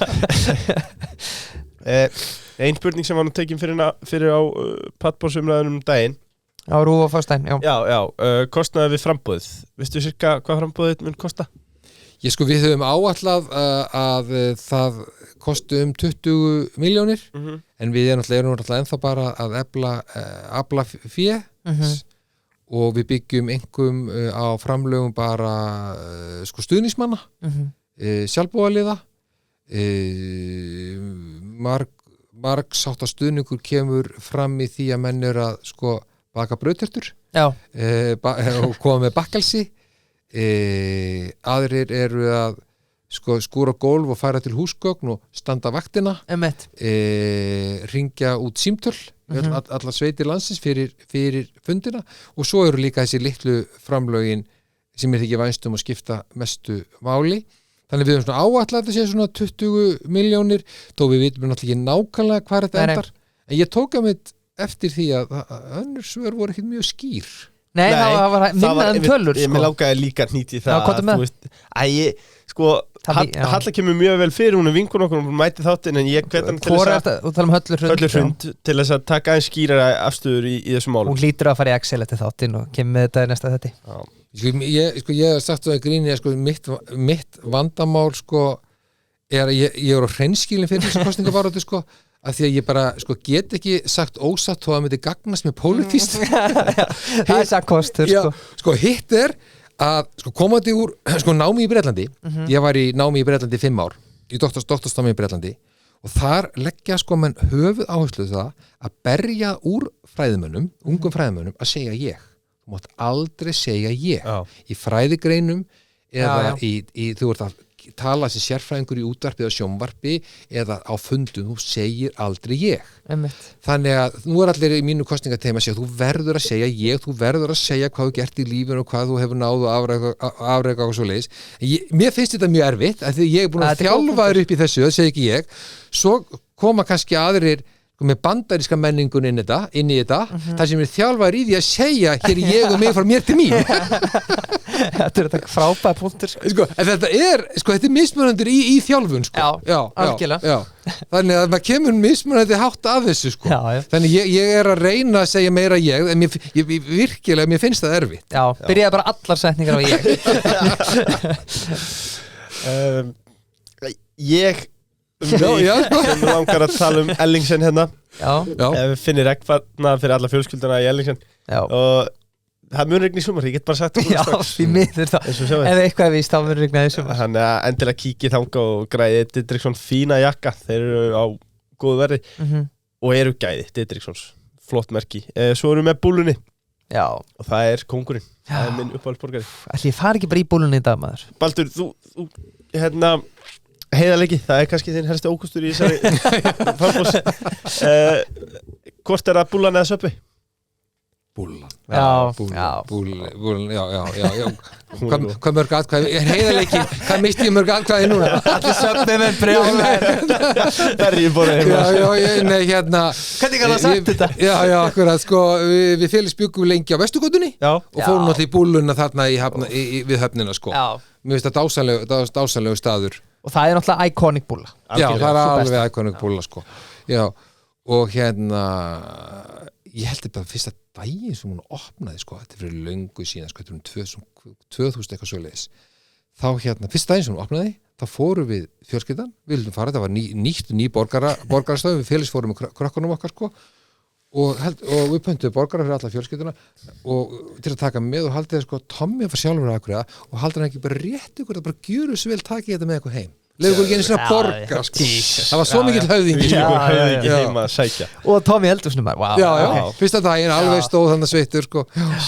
Vel gert Tommi Já, ég ætla nú samt ekki að hrella ykkur með einhverjum rigningarspám af því að það verða líka sólódagar og ég held ég sé ekki að uppljóstra neinu en Mason Westman, Sernín Vínbarinn þeir eru að opna útisvæði sumar. Það? Já, það ætla ég að spóka mig þar með nokkur glöss. Vá. Þetta er á Laugaveginum, þetta er ofalega á Laugaveginum. Já, þetta er náttúrulega já, ég ætla bara að segja og við erum líka með viðburðan 25. maí. Já, við verðum með skákviðburð. Já. Baldur mætið þonga. Já, það verður gaman að sjá þetta stutt í kostninga þá renda en hann reynir að finna tíma. Já, fæ ég að taka fyrsta leiki? Já, ég treysti mér ekki lengra. ég er ekki í æfingu, sko. En Mason Westman, þeir spyrja hvernig er fullkominn dagur í þínu lífi? Hvernig er fullkominn dagur í mínu lífi? Hann er að byrja labba af efri hæðinni niður í eldhús ná mér í kaffibolla þeita mjólkskóni hann. Hvernig kaffibolla? Hvernig kaffivél er þetta? Þetta er Nespresso eitthvað svoleiðis og þeiti ég haframjólk með. Geðveikt. Bítið svona eins konar og að sletta þessu cappuccino eða svona flat white og sletti nú bara hérna. Svo labba ég út á glöggunum og lít yfir Skærafjörðinn og horfi beint á bestaði. Það er bara grín. Það gerir það. Og þetta er áður, en sko ég vind mér í sloppinn og fer í útisturtuna sem var á pallinu hjá okkur. Okay. Við fengum okkur sko útisturtu og gufu nú bara í september í ágúst í fyrra og það líður ekki svo morgun. Man var ekki útisturtu, það er svona slíti skíli í kringum hana. Þannig það er útisturtan. Við förum yfir daginn, það er útisturtan og nú er ég búin að uppgöta það sko síðustu viku það sko best að fara berfættu bara út á tún sko inn í útisturtuna sko. Ekki inn í skónum, ekki plastskónum sko. Maður tengingu við náttúruna.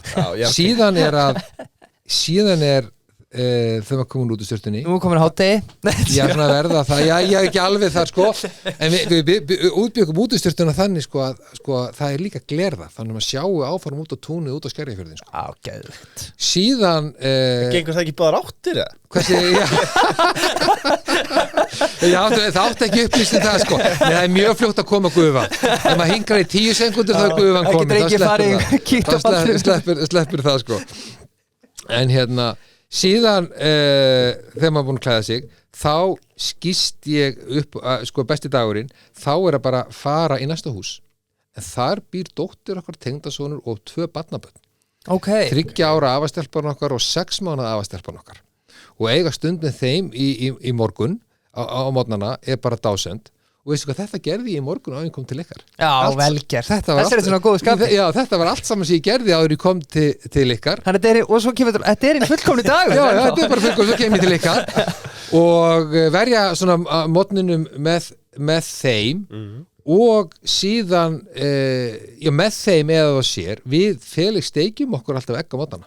Við ristum brauðsteikjum og eggsteikjum, grammeti og borðum svona eins og sagt í gamla dag góða morgumat. Já. Og það er nefnilega fyrir næsta leik sem er í hádeginu þá, það er að fara í crossfit. Já. Og það er að fara í crossfit, taka góða sesjón í crossfit og góða sesjón í CrossFit síðan væri náttúrulega bara dásalegt sko að góðan dag að hitta vini taka hjólatúr á nesunu hérna Seltjarnarnesi og svo náttúrulega nauðsynlegt að enda kvöldin í hálftíma sko gufu og aftur útisturtu með góðra vinahópi og svo mætti líka hérna sem við því miður hefur ekki verið mikill tími til núna en við gerum oft að það við grípum í borðspil við spilum borðspil já. Þið verða að vera að byrja skákinu núna sko. Það Ticket to Ride það er mest líkur í vinni þar það er búið gaman hjá okkur tími flýgur við eigum fullt af spurningum eftir þar á meðal 7.000 spurningar þar á meðal þær sem við fengum sendar inn sem voru margar vera góðar ég ætla bara að segja við höfum eiginlega aldrei bara í sögu þáttar sem fengið jafn margar aðsenda spurningar sko, fólk blóðheitt hérna og þá menn fóru að rífast á Facebook-grúpunum sko. Ok, voru margar spurningar? Mjög margar sko, þannig að það er mikill áhugi sem er frábært áður nú komum þeim að langum að því að raka augun í það bara akkurat í gærkvöldi sá ég hérna poppaður upp á veggi minn á Facebook Baldur það sem mást að tala döðlur á pítsu ég hafði svo gaman að því að því að David Jones eru með okkur það eru döðlur Hefur þú smakkað David Jones?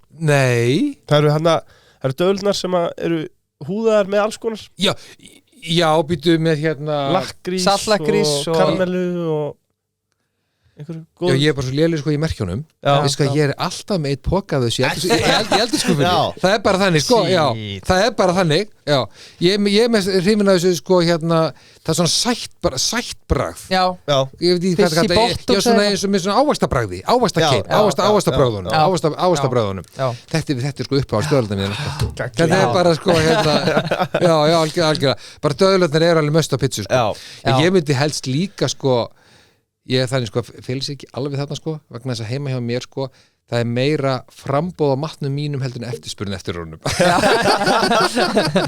en ég myndi alveg sko ég var alveg til í sko að bæta líka við sko á pizzuna ég væri til í sko epli og ég væri til í gráfíkjur og sveskjur ég er alveg svona hérna ávaxta maður sko á pizzunar þetta sæta sem kemur með ostinum og pepperónið og annað sko það er nýtt ananasmál í uppsiglingu hérna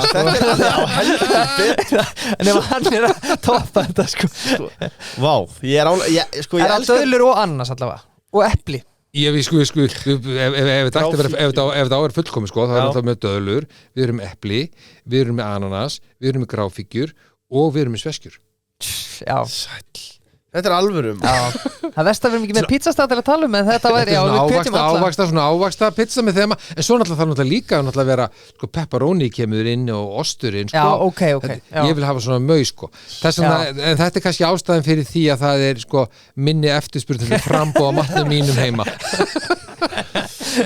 Sko, við eigum helling af innsendum spurningum eftir riddara spurningar sem við ætlum að reyna að taka og ég segi ekki við ætlum að taka hratt af því að sumar þeirra eru alveg en þetta eru stuttar spurningar og stutt svör eru skemmtileg en þetta er ekki hraðaspurningar, það komið eftir Hvað finnst þér íslensku krónuna? Finnst þér að þjóðin ætti að fá að kjósa upptöku nýs gjaldmiðils?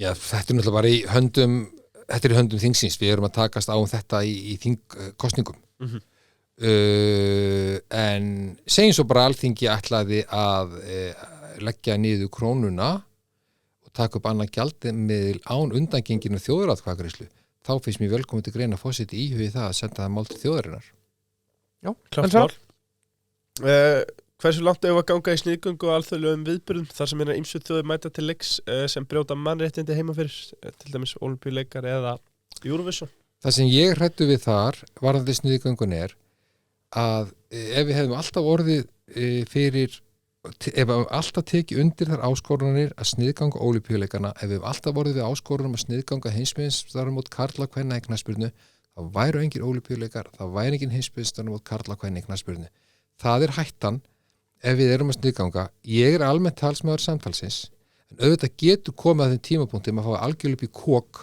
á samskipti ákveðin ríki að það verða að gera eitthvað en ég einfallega vil leyfa mér að trúa á að sko menningarsamskipti, viðskipti, íþróttasamskipti leiði til samtals stúdendasamskipti, leiði til samtals og við þekkjum hvert annað betur og það sé leiðin til friðs. Já, vel svarað. Þetta þetta helviti fyndið en ég verði að segja þetta því ég tekið í tímaröð það kemur einn og segir please ekki spyrja út í iSafe A. Leiðilegra umræðuefni finnst valla B. Hann búinn að svara þessari þvælu svona 1300 sinnum áður og þá kemur næsta spurning hefði Baldur kvitað þetta iSafe samningar að segja fórseti Nei, ég hef ekki gert það, ég er sammála sem Mati Ólafs Ragnars á því að það gátu falið svo mikla byrðar í því fyrir íslenskan almenning að ef fórseti taldi svo vera þá átti þjóðin eins og hann sagði að hafa síðast orðið það. Vel svara. Þá getur þú núna að fara að leiðrétta misskilningin sem við erum aðeins búin að tala í dag. Er það rétt að þú viljir vígvæða Ísland og fá Bandaríkjaher hingað aftur með varanlega viðveru, spyr Tjörfi? Nei, ég hef aldrei talað fyrir því, hins vegar hef ég kallað eftir því bara virku samtali íslenska stjórnvalda við íslenskan almenningunum hvernig eigum við að forgangsraða okkar vörnum og ég hef spurt að því hvernig öryggi að Keflavíkurflugvelli tryggt bara vegna hugsanlegra hryðjuverkaárásar. Það virðist eins og vera rosalega viðkvæmt bara að ræða þessi mál og leiðum að fyrir að ræða þessi öryggismál þá maður sakar að vera einhver stríðsæsingamaður. Þetta snýst ekki það að mínu mati, þetta snýst sko fyrirhyggju sem grundvallar atriði hjá litlum ríkjum og við eigum að vinna þetta með bandalagsríkjunum okkar og njóta aðstoð þeirra ef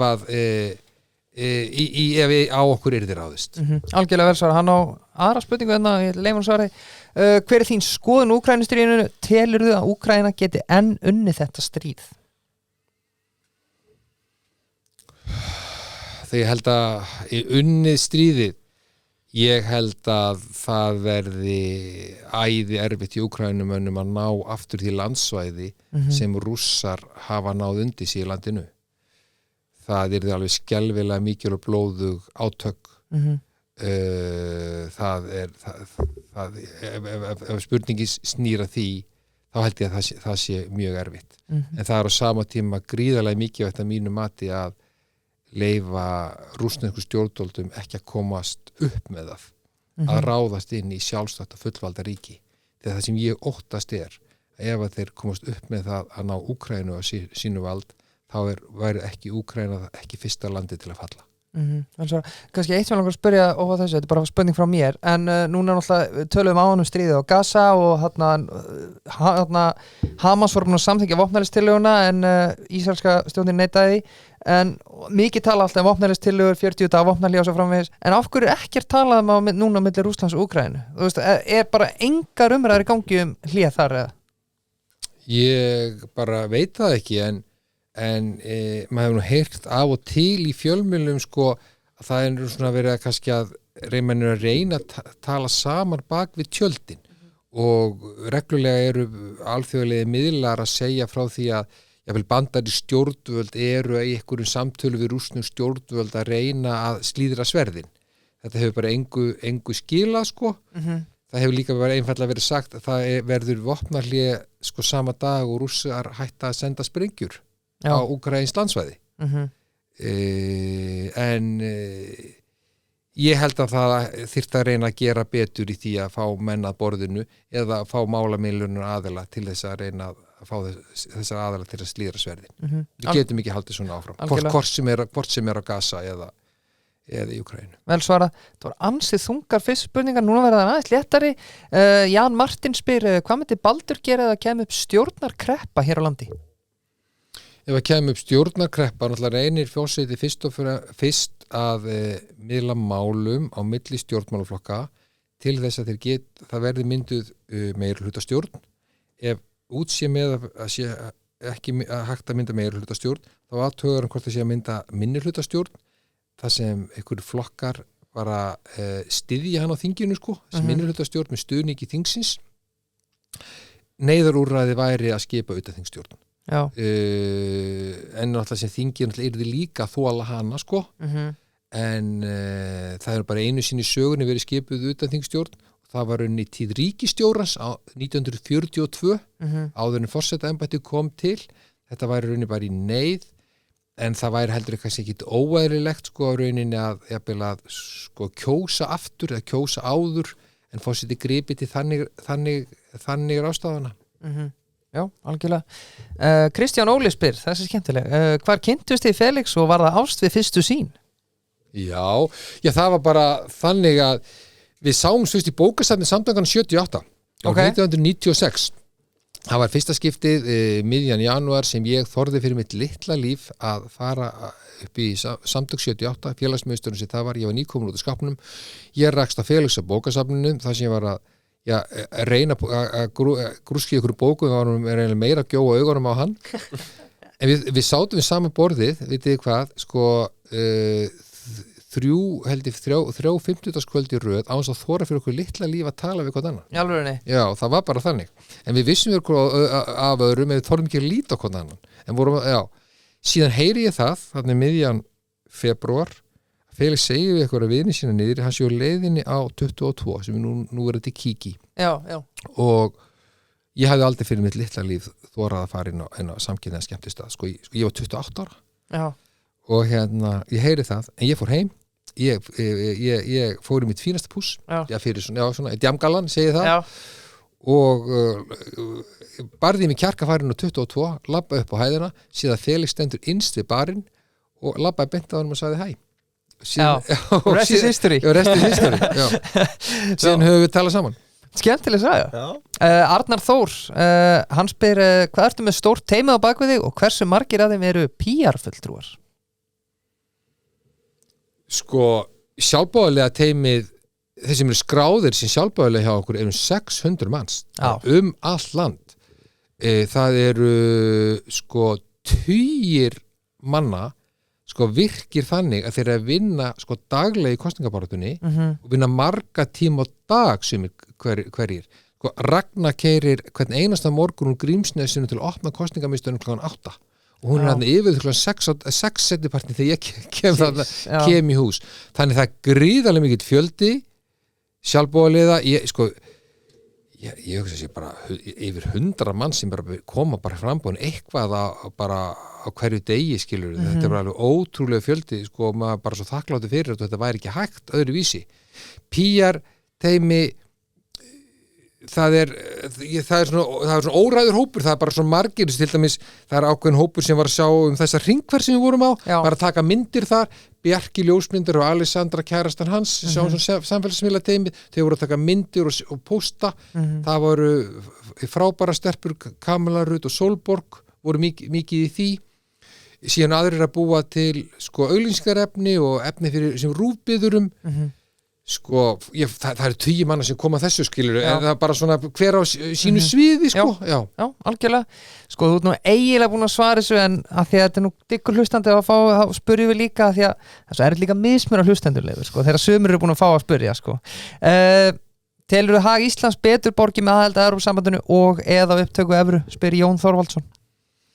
Þetta náttúrulega raun bara einfallega verið í höndum þjóðarinnar og ég vil bara svara þessu þannig að persónuleg afstaða forsetans á ekki að skipta máli þegar þessu kemur heldur það að hann seti svona stór mál í hendur þjóðarinnar. Það verður forseti að taka sjálfa sér til hliðar, getur hægt að segja ég. og þá kemur kannski þjálfunin frá Bretlandin, fræðimanna þjálfunin frá Bretlandin í þetta og horfa sko á heildarhagsmunina. Já, algjörlega. Sko núna kemur svoleiðist langlóka og ef það var einhver annar en pabbi minn sem senda hann inn þá myndi ég ekki spyrja hana en ég er að fara með hann út á land á morgun og hann myndi líklega ekki fara með mér, ég myndi ekki gera það en til að segja það áður en ég lesa spurninguna þá er bróður minn rússneskur og hann er pro-Russian hann segir hérna þessi löng já, hún er löng og ég ætla að reyna að gera hana svona eins skemmtilega og mögulegt það er erfitt sko, er það virkilega svo einfalt að halda þið fram að rússarnir séu vondumennir Úkraína góða fólki hófst ekki stríð 2014 þegar Úkraínumenn myrtu alltaf 10.000 manns í austurhlutunum það er Donbass og Lugansk sem voru flestir rússar. Er það möguleiki að rússar vildu ekki þetta stríð, ekki Úkraínumenn og ekki Evrópumenn, aðeins USA vildi þetta stríð og vilja enn gera allt til að halda stríðinu gangandi? Þessu er ég ekki sammála. Ég veit ekki hvað ég á að byrja sko, bara fyrst að það er til dæmis NATO og Bandaríkin voru alls ekki á því að leyfa ríkjum í mið- og austur-Evrópu að ganga inn í Atlantshafsbandalagi NATO. Það var eftir þrábeðni þessara ríkja að þau kæmu inn. þetta er mikið verið umræðun að sko að NATO og Bandaríkin vilja stækka NATO, það bara var ekki þannig. Það er bara þessar ríki sem eru að leita sér skjóls sko hjá herveldunum að vísu í vestri og Bandaríkjónum að þeirra eigin frumkvæði og ef við skoðum bara ræður Pútins og hvernig útþenslu stefna hans birtist í þeim hvað hann vill láta til sín taka og að Rússland eigi aftur að ráða þeim svæðum það sem rússneska keisaradæmið réði, það sem rússneska er töluð á mörgum stöðum í Úkraínu, að Rússar þegar ráða þessu, þá held ég að þessi stríðsátök í Úkraínu sé fyrst og fremst að kenna sko nýrri útþenslu stefnu rússneska stjórnvalda. Já, vel svarað, löng spurning, gott svar. Þessi er erfið, þú rækur svona Hermann Guðmundsson. Ef þú mættir ekki kjósa sjálfa þessi fóseta, hvern myndur þú kjósa? Ég bara kýs frið. Já, það, já, við vitum þetta hvað það er. Já. Annars bara örstuðlegur kemi, bílavaralötir, pældi, þú getur nú að fletta upp bílavaralötum á kemi.is út frá þínu bílnúmeri. Þannig að þú setur bílnúmerið og þá veistu hvaða varalöti passa við þinn bíl. Já. Finnst þér þetta ekki merkilegt? Jú. Ég vissi ekki að þetta væri til, sko. En þú veist, forsenda þess að þetta skiptir máli er samt að bílinn hafi verið skoðaður hjá frumura. Já, það er þetta rétt, ekki gleyma því. Já, það er ekki nóg að vera bara með fórstu varalötin og að fara með henni skoðun líka. Það er alltaf að vera... Já, með 5 í endastaf. Drífa sig. Við tölum aðeins það áðan, okkur er mikilvægt fyrir að fara í háskóla. Baldur kom bara virkilega vel inn á það, fyrir utan þetta bara að vera geggjað svæði. Viljum sérstaklega líka hvetja unga drengi að því að þetta stelpur eru í miklu meiri hluta núna. Mér finnst líka gaman, Baldur, að þú hefur átt þátt í því að búa til hótelsögu og breyta í háskólagarð. Þetta er svo fallegt. Þetta er sko, það næstu komið með svona campus pælingar sko.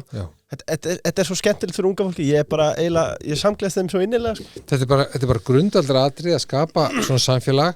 Svo er ég líka svo mikill sko talsmaður sko kennslustunda að við reynum að stunda kennsluna í samtalinu inn í kennslustofunni sko. Ekki í fjarkennslunni sko. Að við séum að tala saman. Það eru núna 18 ár síðan að ég beði nemendur mína að vera ekki með tölvur í tímum. Ég er alveg löngu hættur að vera með sko, langa fyrirlestra í tímum, eða bara fyrirlestra. Ég segi bara það er úrrelt að kenna þér standa upp í töflur og fara með útdrátt úr lesefninu. Ég segi bara hér erum við bækurnar sem við ætlum að lesa eða fræðigreinarnar, ég vil heyra hvað þið hafið að segja um þetta og við skoðum þetta gagnrýnin hátt. Ég held sko fyrst ég ætla bara nefndur að vera ekki með tölvur í tímum að þeir eru stúdendabilding svona uppreist en sérstaklega þeir sem eiga erfitt með að skilja tölvurnar við sig þeir eru sérstaklega þakkláttir í lokdags lok námskeiðsins því allt í einu hafa þeir tekið fullan virka þátt í tímum sem kannski hafi ekki gert áður af því þeir alltaf verið svo upptekna að bara skrifa glósur sko í tölvuna eða vera á Facebook. Ég ætlaði að fara að segja að maður leynir svona oft í að gera eitthvað allt annað sko, líka, sko. Þannig að sko ég þetta er aðferðin, ég kallar þetta Sókrates aðferðina bara að rýna á gagnrýnin hátt í gegnum þetta og þetta finnst mér virkilega gaman þetta samtala við nemendur og að við bara séum á þessum kampusvæðu og ég segi alltaf við nemendur minni því tekum mótið á haustin, njótið þess að vera í háskóla njótið þess að lesa, njótið þess að grúska njótið þess að fara í bóksöluna skoða skemmtilega bækur njótið þess að fara í stúdendakjallarinn á kvöldinu og helgar, bara njótið þess að lífs sem háskólinn þið eru ekki hér með 3 til 5 ár. Er þetta ekki bara besta árun að þeim? Það er það nefnilega sko. Já. Og ef ekki að flýta okkur hratt heldur bara að njóta þeirra líka. Nákvæmlega. Bónusmenn spyrja, hvernig fannst þér Guðni TH standa sig sem forseti? Vel, hann er staðið sig vel. Hann hefur mikill maður þjóðarinnar. Guðni hefur til dæmis verið að forgangsraða lýðheilsumálum og gert það mjög vel. Til dæmis átti frumkvæði að stofna lýðheilsuverðlaun til þess að verðlauna fólk sem hefur staðið vel að lýðheilsumálum. Núna var síðust afhendi verðlaun vegna fólks hjúkrunarfræðingu sem er unni mjög gegn sjálfsvígum og ég sé hann var með svona eitthvað forseta að hlaupa Bessastöðum var það ekki núna? Jú. Einmitt í tengslu við lýðheilsumál sko. Þetta sýnir einmitt hvað forseti getur lagt sitt og loða vogaskálan þar. Já, algjörlega. Þessi er skemmtileg frá Arnari Loga labba aftur og bak alla æfi eða þurfa öskra allt sem hún segir. Labba aftur og bak alla æfi eða þurfa öskra allt sem hún segir. Labba aftur og bak. Sko, Kristófur Orri spyrir til Felix ætla að gera ekstra vel við ykkur, hvað gerið þið? Sko, þú varst búin að taka daginn en kvöldið. Þessi er góð. Já, af því að við vitum alveg það er útistörtan, það er gufa það er að vera með börnunum og svona, en nú er klukkan 5-6 Já, sko, ef við ætlum að gera ekstra vel við okkur, sko, að ég aðeins fæ að stela þér breyta spurningunni, það er að fara í framandi menningarslóðir. Já. Við vitum ekkert skemmtilegra heldur en að fara til þessi Afríku eða Suður Ameríku. Ok. Og þá vil ég helst sko ekki fara til Argentínu, ég vil fara í sko Bólivíu, sko Perú, Ekvador.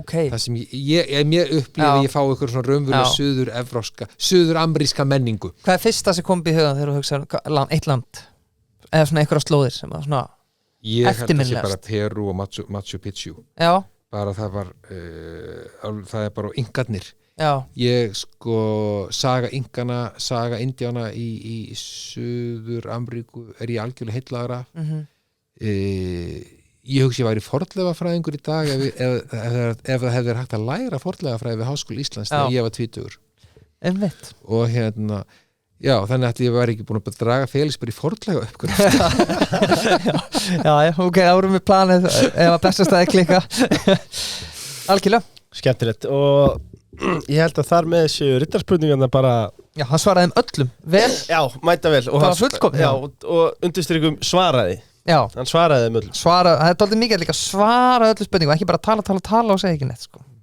en áður komar hraðspurningum það var bara rétt örstnögt bónus þegar þeir bjóðu jú lægsta verðið og sko pizzutvenna og Coke Zero á 998 krónur hvað færið margar máltíðir með drikk á undir 1000 kall í dag það er ekki margar Ég er jörulega döðlur á pizzun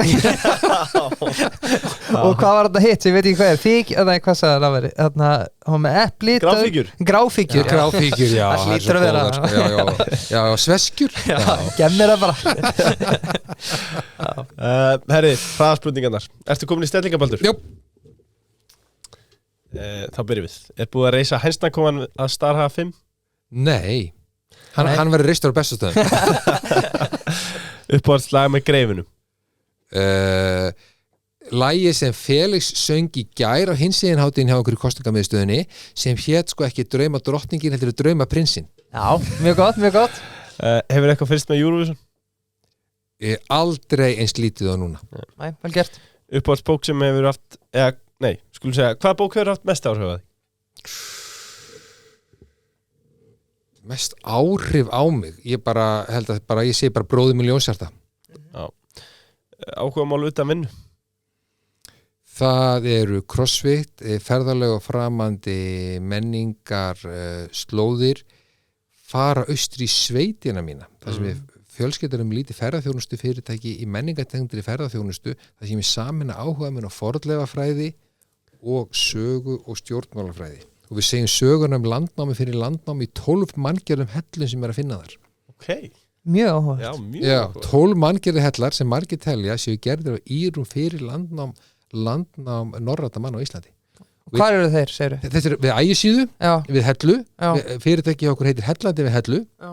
Veitir hvað það eru svona, við vita 200 svona manngerða móbergshella eða sandsteinshella á öllu Suðurlandinu og þeir eru miklu fleiri. Og sögsagnir segja að þeir séu gerðir af pöpum eða írum fyrir landnám norræna manna. Írar bjuggu í svona hellum 800-900. Það er engin hellar á Norðurlöndunum. Og það sem við erum búin að grúska í eru sko forn írskar sögur sem eru fullar af sögum siglingar Íra í Norður Atlantshaf á 8. og 9. öld. Ég segi ekki meira sko. Þetta er mjög áhuga. Þetta er mjög áhuga. Við þurfum að tjekka þessu. Við getum tekið þáttum þetta. Bara velkomni, einhverju bara hér með boðið í hellana við hellu sko. Já, við kíkjum í leiðum, ekki spurt. Og þessi saga sko. Og það sem okkur finnst svo gaman er við erum að segja söguna bara þarna nákvæmlega sömu sögu og afi minn sagði mér og ferðamönnum sem kom að það Þorgils Jónsson sem nefndi upp að þáttana við erum bara að segja sömu sögu og hann sagði. Já. Algjörlega, þetta er spennandi. Já, þetta er mjög gott. Af hverju forsetakosningar frekar en alþingiskosningar? Vegna þess að ég held að væri svo gott að geta unnið að mannréttinda málefnum allra í embættinu og gera það þann hátt að við Sameinuðu þjóðina á grundvelli mannréttindi fyrir allara og til dæmis við málaflokki sem við forgangstöðum sérstaklega sem er málefni barna og ungmenna og við Felix sem við sagt að við viljum að Ísland standi fremst meðal þjóða þegar kemur að málefnum barna og ungmenna rétt eins og við stöndum fremst meðal þjóða þegar kemur að jafnréttismálum og ég held að forsetaembættið sé gott að nýta til dæmis til þessa. Ekki spurning. Þittlið í enska boltanum, spyrja lengjan. Hvað segirðu? Þittlið í enska boltanum? Liverpool. Já. Er það eitthvað sem þú hefðir eitthvað að segja eða? Nei, ég bara segja þessi Felix vill að ég segi. Kampavinn, rauðin, hvítin eða rósavinn frá Mason Westman? Kampavinn. Já. Kaffi eða síkó? Kaffi. Já. Hvað sérðu fyrir þér að vera forseti mörg kjörtímabil? Ég hef nú bara sagt sko að það er bara eitt kjörtímabil í einu og að forseti alls ekki að sitja of lengi. Það var engin ráðum að sitja of lengi. Bara völd spilla. Þannig að mér finnst ekkert óðalegt að væri líka bara eitthvað hámark á því. Það er ekki það er í Bandaríkjunum. Nei, það er ekki það 8 ári í Bandaríkjunum sko, sem er bara ekkert frá lægi að hafa. Einmitt. Hvaða grammeti setur á Subway bátiðin? Hvaða grammeti setja ég á Subway bátið minn? Ef ég fæ papriku, bara paprikur, gúrku og tómata. Já, lagalegt. Sérréttur í eldhúsinu, spyrja bónusmenn. Sérréttur í eldhúsinu? Þú ert að fara að elda fyrir fjöluna og þú ert í bónus og ert að vesla í matinn. Þú ætlar að reyna að sanna þig og sína þig fyrir Felix og börnunum. Þú ætlar að skapa meiri eftirspurn en framboð. Þetta verður alltaf bara disasterstrákar.